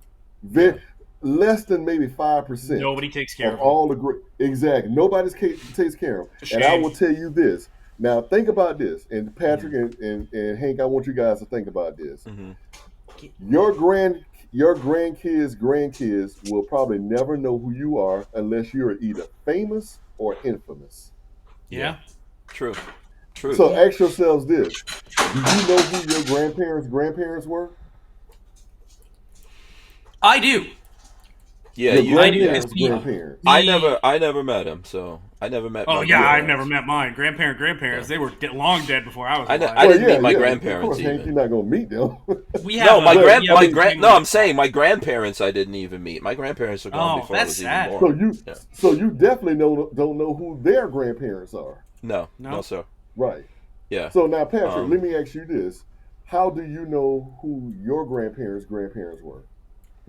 I've talked about it with my grandparents before about who their family was. We have a plot in Tampa at Woodlawn Cemetery that I've visited a couple of times that is actually really cool because it has some pictures on it, so you can see pictures. And then we have a family member or two, one specifically, that has done all of our ancestry going back through Cuba and trying to get back into Spain. And someone thought about it. What? There's been a concerted effort to pass it on down the line. Yes. We have done what we can to make sure that it got passed down. Yeah, right. And that is important. I think, to some extent, like, there's a little bit of that. I don't think most people care, though. Yeah, there's a little bit of that in my family. Listen, I can relate to this. When my mom passed, Lola and I had to handle the majority of the stuff there. I don't want to get deep into it. It's the reason why I don't talk to a bunch of people in my family. But, there were people from Guyana that were really pissed off at me because I didn't bury my mom. I didn't send her back to Guyana to go through this whole thing. Instead, I cremated her, which she told me that's what she wanted. My mother was Indian. It's what I am. She always told me she wants to be cremated. I believe in that. It's what will happen with me. So that's what I did with her. But, we couldn't afford to send her back to Guyana and do all that stuff. And then for the kid, like everyone to go back to Guyana and all that kind of stuff. And people have ridiculous, there were literally people when we went to Brooklyn that were pissed off at me. They wouldn't even talk to me when I went to do the memorial because I didn't pay for all that. They didn't even want to put 1 cent, $1 into helping, take care of the burial costs. And see, that's the thing is, and that's when that's a lot of what breaks families up because of the fact that, like I buried my so just so you guys know, I know we only got a minute left on this one, but my only true blood that I have is my daughter. I have no parents. All my siblings are dead. All my aunts and uncles are dead. Sorry about that. So sucks. Yeah, I mean, and it's like, man, everybody's gone.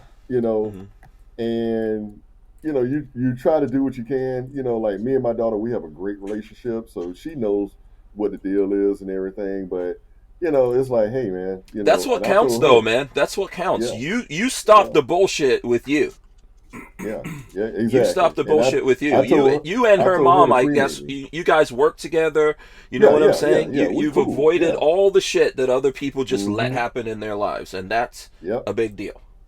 There's nothing wrong with like stopping it now. Like once you realize something is wrong and the way you're doing things are wrong, you could stop it and get an education and do better. We're going to continue this in the next segment. We wouldn't be able to keep the Who Moved My Freedom podcast going without the support of a DAO, or decentralized autonomous organization like TUSC Crypto. TUSC cryptocurrency is a firearm-friendly e-commerce option for online payment transactions, secured on the blockchain. So when you're in the crypto market, please consider TUSC, TUSC.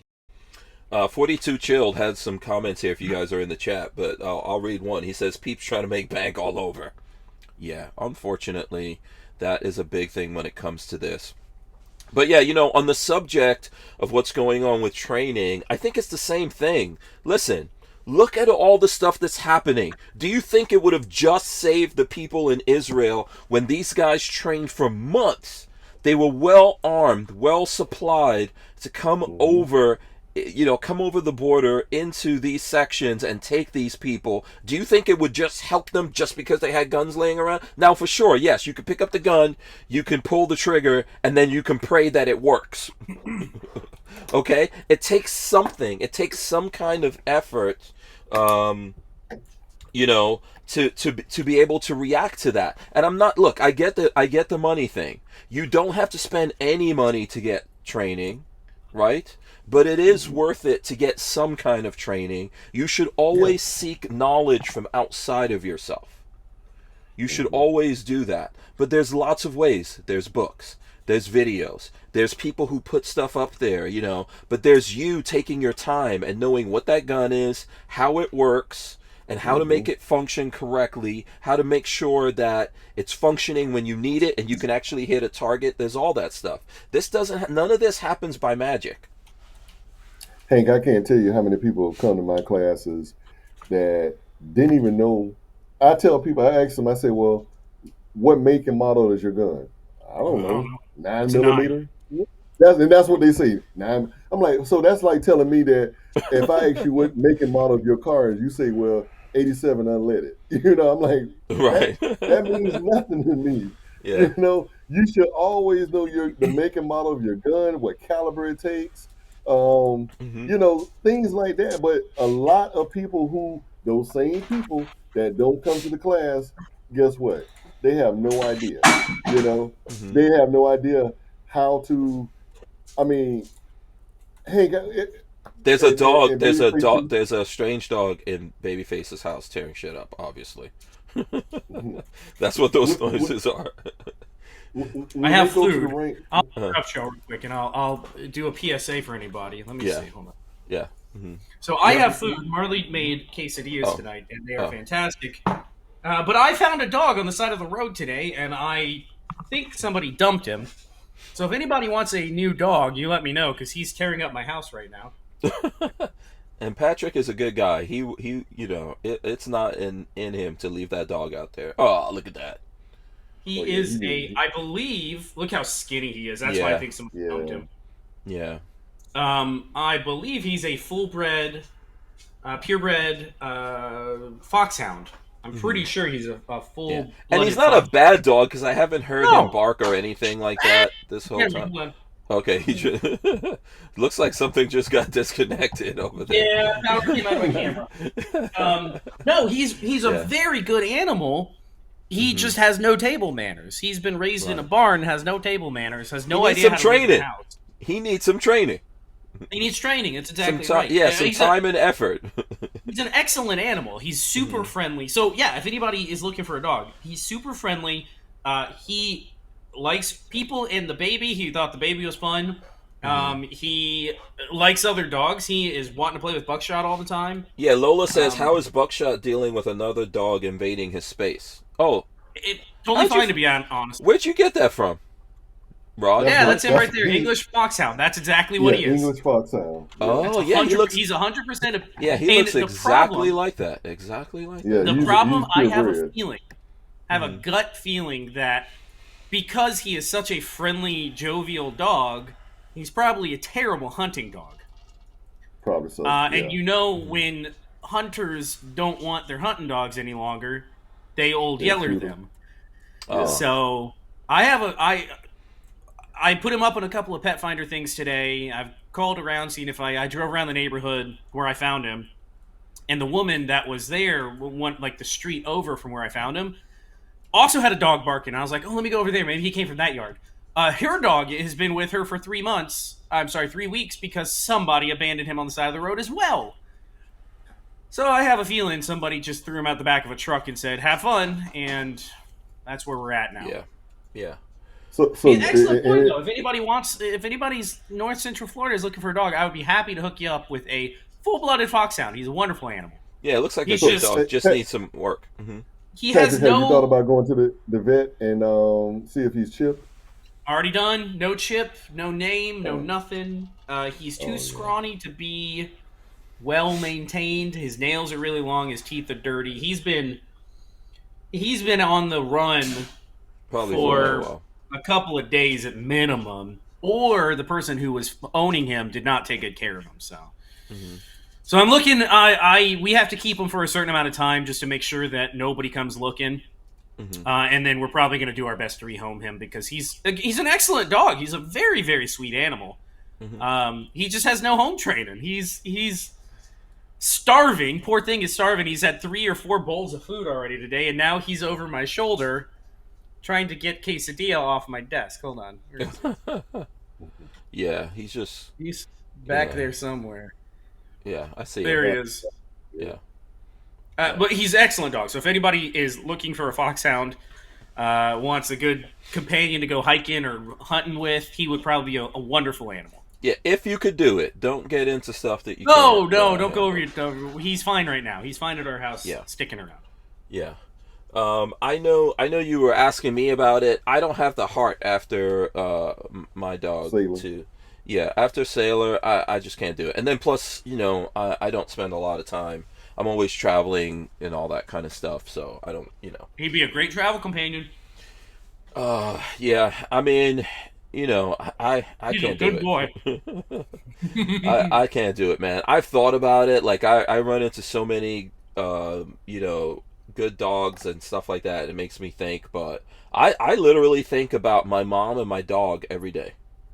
And obviously I think about my wife and my kids, but I still think about my mom. I still think about my dog all the time. Yeah, I don't blame you. Yeah.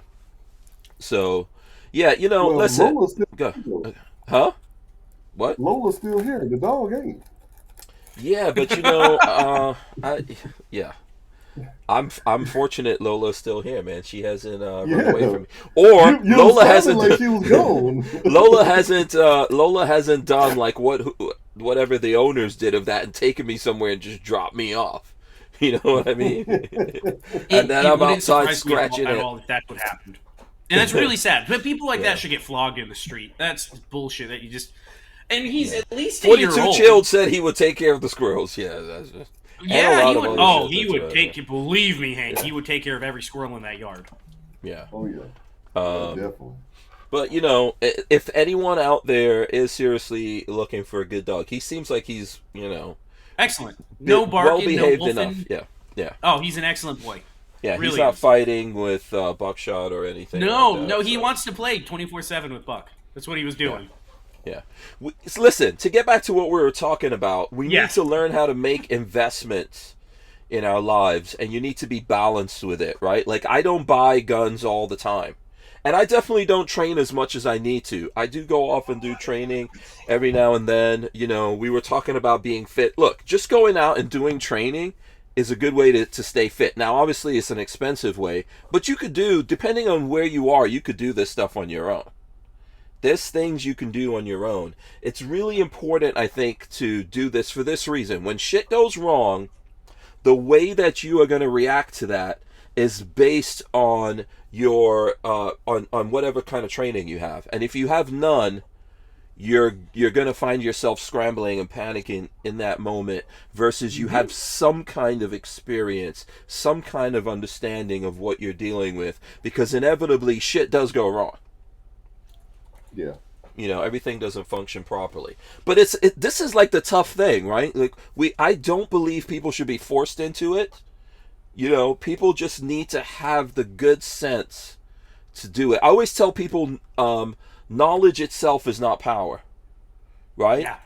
It's not power. You have to It's an have the application of knowledge. the knowledge. Yeah, you have to be able to apply it. You have to understand why it didn't work and what's going wrong, and you have to be able to apply that again and again until you make whatever it is you're trying to do work the way it's supposed to, right? Yeah. And you're supposed to be able to go full circle of that thing. Now it becomes power.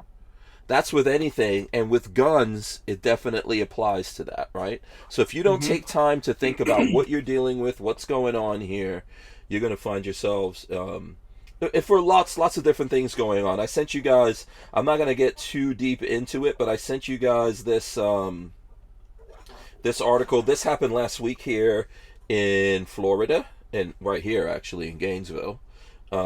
New video of UF vigil turned stampede reveal police secretly investigate suicide bomb threat. So this is a Is that the video one where they heard somebody fall over and they all think it was a bomb or something? Yeah, I think so. This is at University of Florida, a vigil for Israel, and I guess a woman fainted, and then people thought there were gunshots. Maybe she hit a chair or something like that, and people thought Yeah, they they heard thought there was gunshots. gunshots. Yeah, so now they started panicking, and They stomped each other. yeah, there was a stampede. People left their shoes, their phones, all kinds of things behind. Everyone panicked, and then if you look at it, you'll see the video of the police, several police officers trying to react to that. So here now you have cops running, guns out, because they don't know what the fuck is going on, so they need to have those guns out. Through crowds, some of the crowds are running right into them. That's the crazy thing, right? They're running right into them. All of that, if those cops had no training, shit would go bad. Right? Because that cop's got a gun out. He's in motion. People are running into him. This is why all of this is important, even for the kids. Right? You need to think about these things before they happen and what you would do. Like, I don't like big crowds for any fucking reason. I don't do that either. I stopped that a long time ago. Yeah. I do it when I have to. Like, I was in Vegas doing this show, but I mean, yeah, I don't. I mean, we had the Florida-Georgia game here last weekend. Okay. Well, weekend before last, rather. If somebody would have came out there with a AK-47 or any type of firearm, it would have been a hell of a mass casualty event. You know, I don't two things. I don't do 4th of July celebrations. I don't go to New Year's Eve celebrations. I don't do big events where, a lot of people are out there and, not enough law enforcement. I just don't do it. Yeah. I refuse to do it at this point in life. Yeah, even when I have to do crowds, I have certain rules I follow about dealing with crowds. Like, I always think, something happens here, how do I react? So, for example, if everyone starts running, especially if you don't know what's happening, I'm not saying you should stay still, but you need to get out of the way of the people running. Right. Okay? So you need to know, how am I going to duck into a corner and avoid these stampeding people that have no fucking clue what they're doing? Yeah. And then, Hank, you got to think about... see, for me, if I'm going somewhere like that, I'm probably going to be by myself. But you got Lola, Pat, you got a baby and a wife. You gotta account for them as well. Marley thinks it's hilarious and doesn't take it seriously. But when I walk into a restaurant and they go to seat us, I know exactly what seat is optimal for me to sit at. So I can watch the people around us. I can watch the exits. I can do it. She doesn't get that. And then when I get mad and I'm like, I need to sit over there. She's like, why? It's like, do you have a gun on you? Are you watching the surroundings to make sure nothing's going on? Yeah, no. You're completely Lola and I have that thing all. I think now Lola realizes that I need to sit certain places. And I have to say, I cannot have my back to the front door. That's not happening. No, me either. It's not going to happen. Yeah. Also, I like to get out of places before. So every single day that we were at SEMA, single day at SEMA show, I don't want to go in with the crowds. I don't want to leave with the crowds. Oh yeah. Right. If I'm in there and the crowd's leaving, I'm staying and waiting until their asses get out. Or optimal for me, get the fuck out before they do.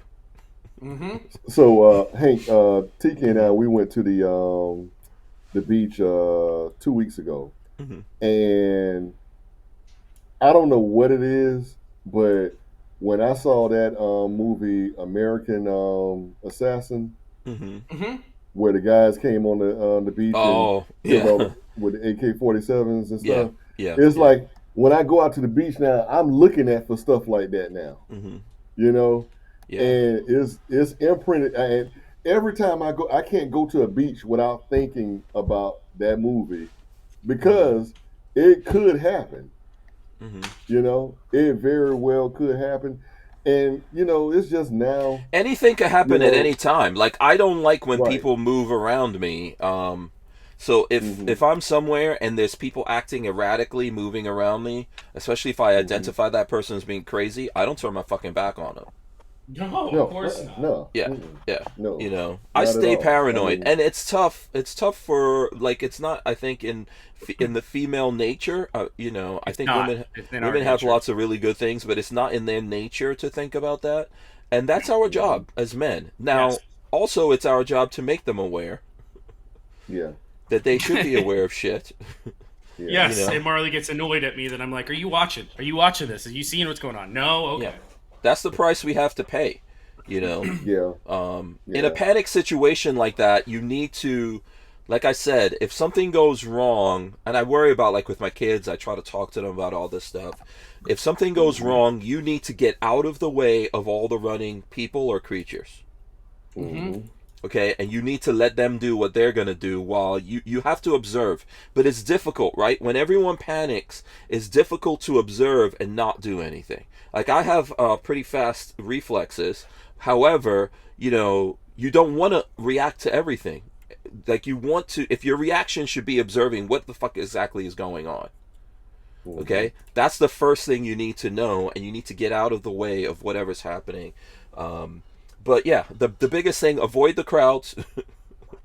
All this type of stuff. There's certain things, like, how do people wind up at January 6th? How'd your ass wind up over there? Yeah. I'm not saying there will come a time when, as Americans, we may have to stand up. Okay. But that wasn't the time, and that didn't happen. Right. You know, in a lot of ways, people got manipulated into something. I'm not knocking anyone who went there. I'm just saying to you, you know, if you're going to go do that, you should know going in what you're getting into. What you're getting into, and the consequences. Yes, and therefore take precautions, because you're going to have to defend yourself. It's not like these people who are pro-Palestinian, they could go down right now and tear down the White House and tear down Congress, and no one's going to do shit to them. Yep. Okay? So you need to, like, everyone out there needs to always think ahead of what they're doing and what they're getting into. Like, when I wore this shirt into an oyster bar at the beach yesterday, and our waiter, come to find out, he's a gun guy. Him and his dad. Oh yeah. And we're sitting up there talking about, you know, he was asking me about, you know, what I thought about his EDC. He had a P365. I said, yeah, that's cool. Good gun. And you know, we were just. It went to the point where my food got held up because of the fact that we're talking about guns. You know, but it's a good conversation, and you know, so many people, unfortunately, nowadays, when you wear, you know, I got firearms instructor on my shirt. Okay, so I kept getting these eerie looks. Like, I'm like, and I'm going to tell these people, hey, look, I'm the one that's going to protect your ass if something goes down. Okay, because you don't see a police anywhere near here. Okay, and I'm probably the only one in this whole building that's proficient enough with firearms that's going to be able to protect you. So, you know, I'm thinking like, man, a firearm instructor, we should be held up there right below where the military is, you know, or let's say gun guys or gun girls or gun women, you know, and we should be right the unfortunate problem is military. everything's propaganda, Rod. Sorry for interrupting. It is. And look at what happened recently in Maine, right? That guy was supposed to be a firearms instructor. So now people are going to get triggered by that kind of stuff. That's an anomaly. That guy obviously had mental issues. You know, there were people who were trying to tell the authorities there was something going on with this guy and it wasn't dealt with. But shit happens in this world, you know. The statistics though say that folks like us, people like yourself that train people on all that, you're not doing that to hurt anyone. You're doing that to help people. You help people, right? But there's a lot of folks out there who don't understand that. We're living in a country where there's a lot of us who go out of our way to disrespect cops. Man, and you're not even into some shit with that cop. You're just going out of your way to disrespect him because the media told you. You don't even know. That guy could have been a good guy, you know, a girl, cop, you know. Yeah. So I hate that though. That's the world we're living in. We're going to take a break. We'll be right back. The Who Moved My Freedom podcast is made possible by our partners at 2A Commerce. Veteran-owned and with over 20 years' experience, 2A Commerce is the leader in custom e-commerce and web application development in the shooting sports industry. Clients include major brands such as Guard Dog Body Armor, Sylvan Arms, AccuFire Technologies, The Tactical Games, Warrior Knife Company, and yours truly, Hank Strange. Visit 2A Commerce and support this show by supporting them. Once again, visit the number 2acommerce.com. And I'm not trying to say that, like, I think there's definitely some cops out there that are messed up. I've dealt with that in my life. But every person that I deal with on an individual basis, or I like to think so. Obviously, I have my own built-in prejudices like any other human being. But I try to deal with people on the basis of that particular person in front of me at the moment. I don't judge people by how they're dressed, you know, the color of their skin, all that kind of stuff, until they get out of control or whatever it is. Then you know, my instincts are always there, of course, and I think most of us are like that. So, but you know, Hank, you know, somebody could easily say, well, you know, man, when Hank got pulled over on the side of the road that time with that infamous video, you know, we can understand why Hank doesn't like cops, but you don't hold that against him. That's one bad guy out of you know many that you know that are good. You know. Yeah. On that same police department, I have friends. Right. Exactly. You know, out of that whole thing, so you know, I think that happens all the time. And no, I don't. There's people who are cops who I love, who are my family members, all that kind of stuff. You know, who I care about, and my friends, etc. So no, I didn't. You know, this was a stupid thing that these people did, and you know, like I said, when you're in a situation, you need to observe and figure out what's happening before you react to it. You know, I spent more time trying to like say, okay, what's going on here, and how am I going to get back home to my kids without creating a deeper issue. You know, especially if I know I didn't do anything wrong. The worst thing that could happen to me, I mean, you know, if they get crazy, they could kill me. But the worst thing that could happen is they could lock me up for some reason, which never happened, obviously. So, so we had a situation today here in Jacksonville where a guy was shooting at somebody. He got in his truck, went down Interstate 95. Police were chasing him. And you know what? You know the one thing, man, I'm gonna tell both of you guys is that I hate is everybody is got their freaking phones out. You know, the police are trying to, you know, they got the guy out of the truck, you know, he got some, he got arrested without incident. But in the Facebook, why does it take all these police officers to arrest him? Well, you don't know what the hell that he's getting arrested for. You know? Exactly. This guy shot at somebody and then evaded law enforcement on a high-speed chase down the interstate. What do you think they're going to do? Just send one guy out there to chase him? Right. You know? Yep. And unfortunately, in society, especially the black society, we're too quick to go on our first trigger. I tell people, stop freaking getting triggered on something without knowing 360 of everything that's going on. Know the whole situation before you sit up there and get upset and, you know, or get triggered on something. You don't know why. This guy could have killed a woman. It's been plenty of times where people, and then it's like, okay, well, you shut up then. Well, you should have at least found out everything that's going on before you get upset or rush to judge. Because, and then another thing, everybody's got their freaking cell phones out. I mean, people, I've seen videos where people are dying, drowning, but you got your cell phone out looking. Or someone's getting beat up. There's no cops anywhere. Yeah. Another person's getting beat to death, and you're recording it because you want to be famous or you want to get some extra followers. I don't know what the hell you want out of it.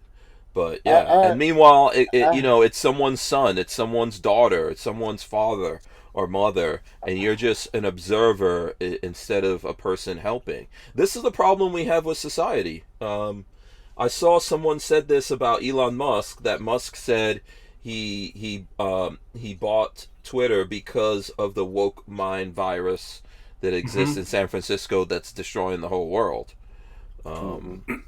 Yeah, I would agree with that. It is more than just San Francisco, Yeah. Well, so let me interrupt real quick. So the one thing that people don't, they're looking at the migrant crisis, and they're blaming the governor in Texas for everything that's going on in New York and Chicago. But did you ever once think that if that man didn't send these people to these sanctuary cities and states, that all those people would be there in Texas? And how would they be able to deal with all of that in Texas? Right.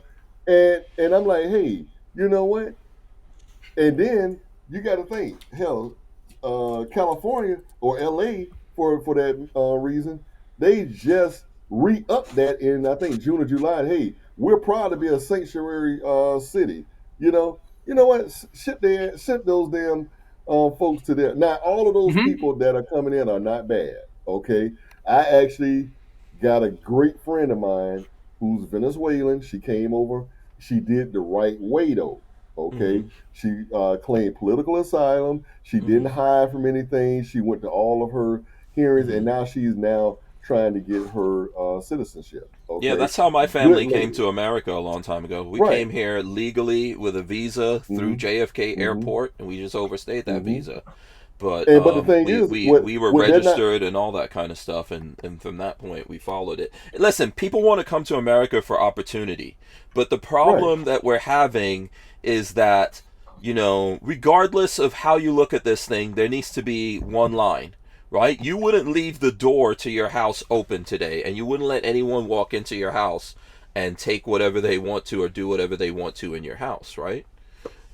You wouldn't do that. So in America, we need to do the same thing. It's for everyone's benefit that we need to do that. The people who want to come here, etc. But the problem that's happening is that the current administration is literally opening the gates. They're literally cutting the barbed wire. They're literally saying, yeah, go ahead, come on over. And they want it to be uncontrolled like this. They don't want to make any effort to control the population influx into America and do something to filter out who are the good folks who can offer something to America versus the people who just want to come here to kick our asses. And when you see like military age men coming from Middle Eastern countries, from China, etc., inevitably some shit's going to go down out of that. So my thing is this: I got one word. Why? Why are they letting this happen? Everything. I think this goes back to what Musk was saying, and I'm going to tell you, it's a weird thing happening with Elon Musk, right? But what he's seeing what we're seeing, and the answer to your question is that you need chaos to change and enslave the world. Right? This is what you need. Things need to be like this. It needs to be full on chaos. People need to be in full fear mode in order for you to manipulate them and enslave them, to give their freedom up to you. We've given up a lot of freedom, but to give all our freedoms up to these few people that basically tell us what to do, they have to create this sense of fear, chaos, this is what has to be done. I just finished listening to the biography of Elon Musk. One of the things that happened he has a lot of kids. One of his kids, so he basically, he paid for a school that his kids and other kids could go to, right? But it only went up to a certain grade. And after that, his kids wound up going to regular schools in LA, that he obviously didn't have any control of. One of his kids literally became a communist and then transitioned over, right? And that kid would tell him, "I hate you because of your money," and stuff like that. This is what, like, imagine being a man, you have these children, and you love your children, and they tell you they hate you just because you have money. This is what he went through. And his kid literally transitioned, all that kind of stuff, won't speak to him. And when he talks about the woke mind virus, that's what he's talking about. This whole idea that even this guy that to these people was a hero, right? Look at how now he's like a demon, considered a demon to the left. All the people that want to save the planet, all this type of shit. Now, the best, I mean, I don't think electric cars are going to save the planet. I just think they're cool, right? But he's all of a sudden an enemy to them. The guy trying to go to Mars, trying to give everyone communication. A Starlink is being used in Israel, in the Gaza Strip. It's being used in Ukraine, right? All these things that this guy is doing, and people think he's the enemy. Where did that come from? Why do they want that? Why are there billionaires like Elon Musk trying to help people, whether we agree with what he's doing to help people or not? Why are there guys like him, and why are there guys like George Soros that are literally spending billions of dollars to fuck up America? Just ask yourself, why is that happening? Right? Why do guys like Bill Gates, and this is all over the world, I don't think it's just America. Bill Gates is hated in Africa, for example, because of, what is it? The eugenics that he's trying to practice over there, right? And what he's done to African people. So basically, Bill Gates, one of the things his foundation does is try to keep black people, and this is my opinion, I don't think it's just black people, but he's done this in Africa. They've gone to great extents to basically keep people in Africa from having kids. And it's fucked them up. They've told them it's birth control, and then they find they can't even have kids later on. Look it up. You'll see what I'm talking about. There's African nations that hate that dude. Right? So why is that stuff happening? Why is that happening? Why is LeBron James spending money to have a school here, and the kids in the school can't even read and write? Failing. Yeah, we're failing. That shit is deliberate. Why do you have an actress marries a basketball player and then takes his kid, that's not even her kid, and makes that kid transition?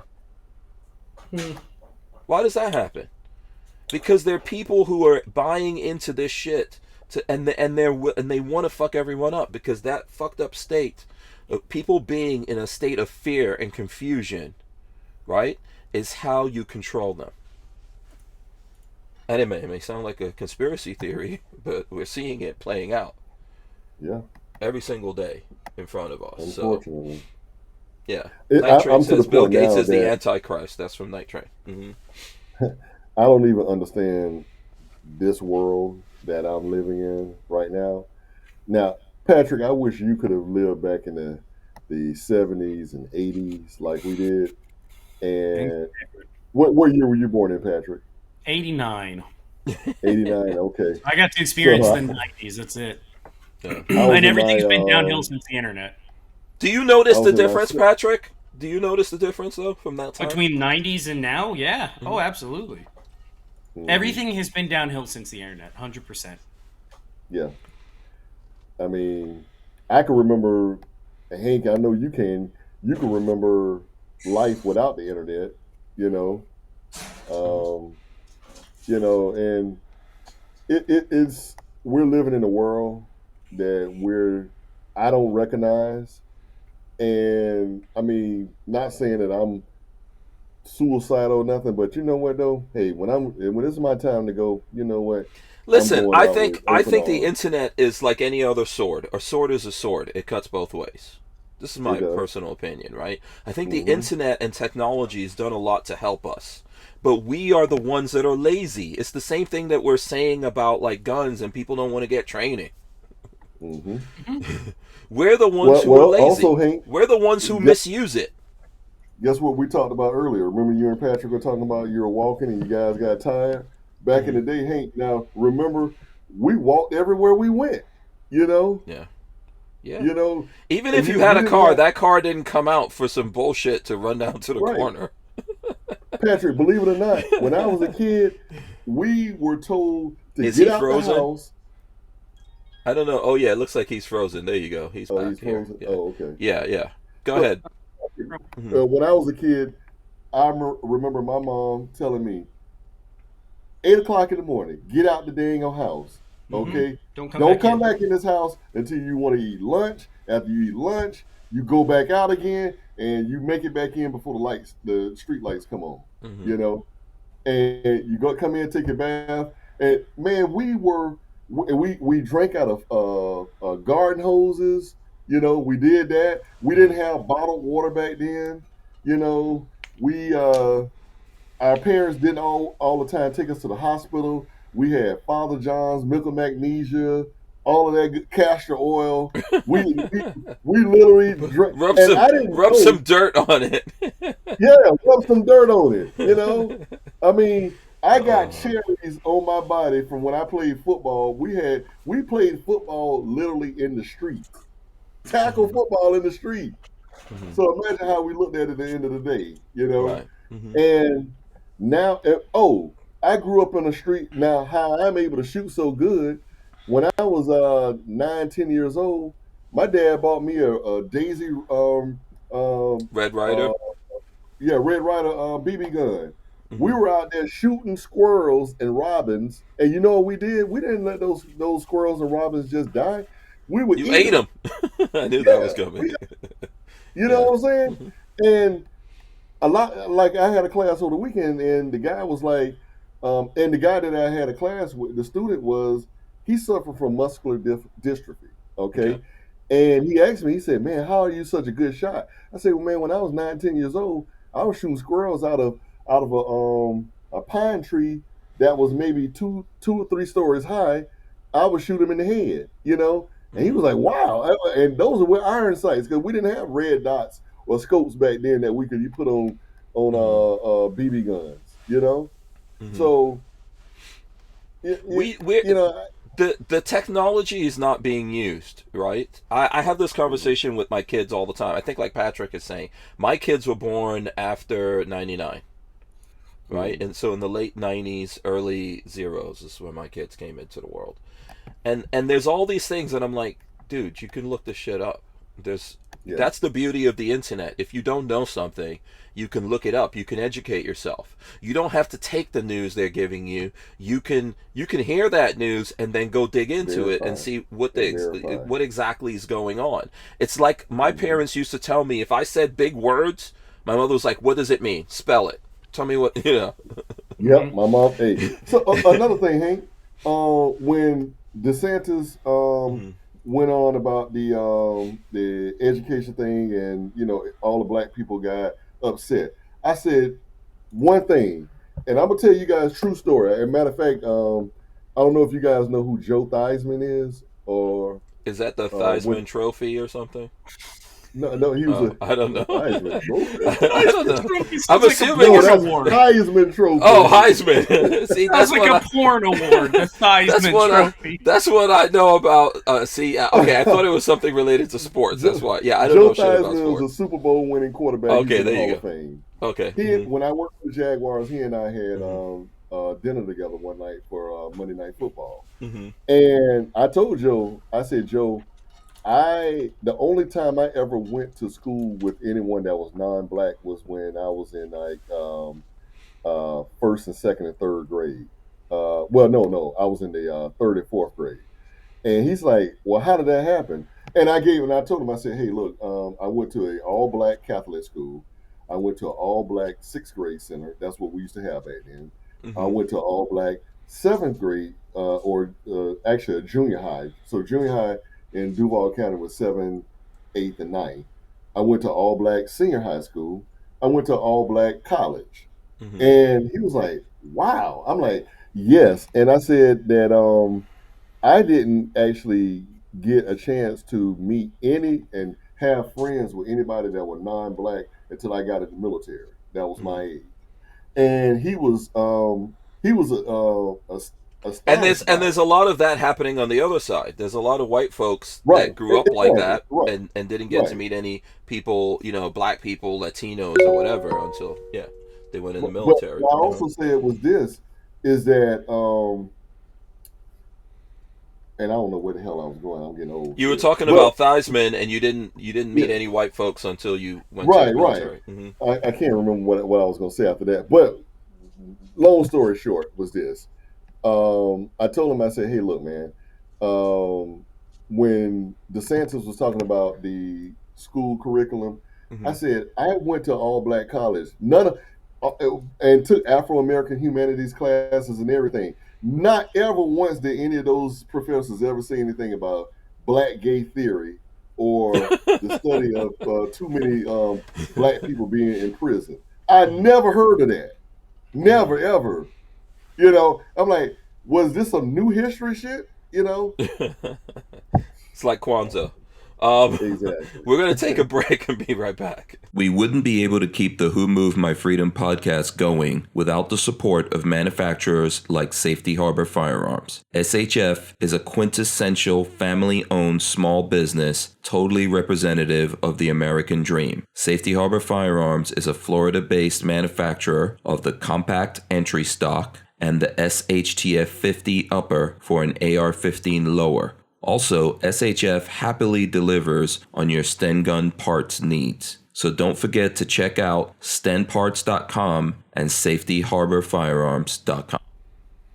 Yeah, here's what I think, and I know we got to wrap this up, but I think that they always try to manipulate the masses. So as far back as we can go back in civilization, everything was to manipulate the masses. What technology did, and I mean like industrialization, computer, internet technology, all that kind of stuff. All that's done is made it easier, okay, and more efficient to manipulate people. And I think what's happening now is that folks also are not trying to educate themselves, right? Mm-hmm. And when these people have your mind, this is how we get into this. We're looking around us and we know stuff is wrong. We're living in America right now, and people are looking around. And they're like, "This shit is fucked up." In New York City, they're looking around like, "What the fuck is going on?" Right? All over the country, we're looking at it and we know. So it's always us. It doesn't matter how much technology there is or how much technology there isn't. There's always, like, one human being always wants to manipulate the other human being, right?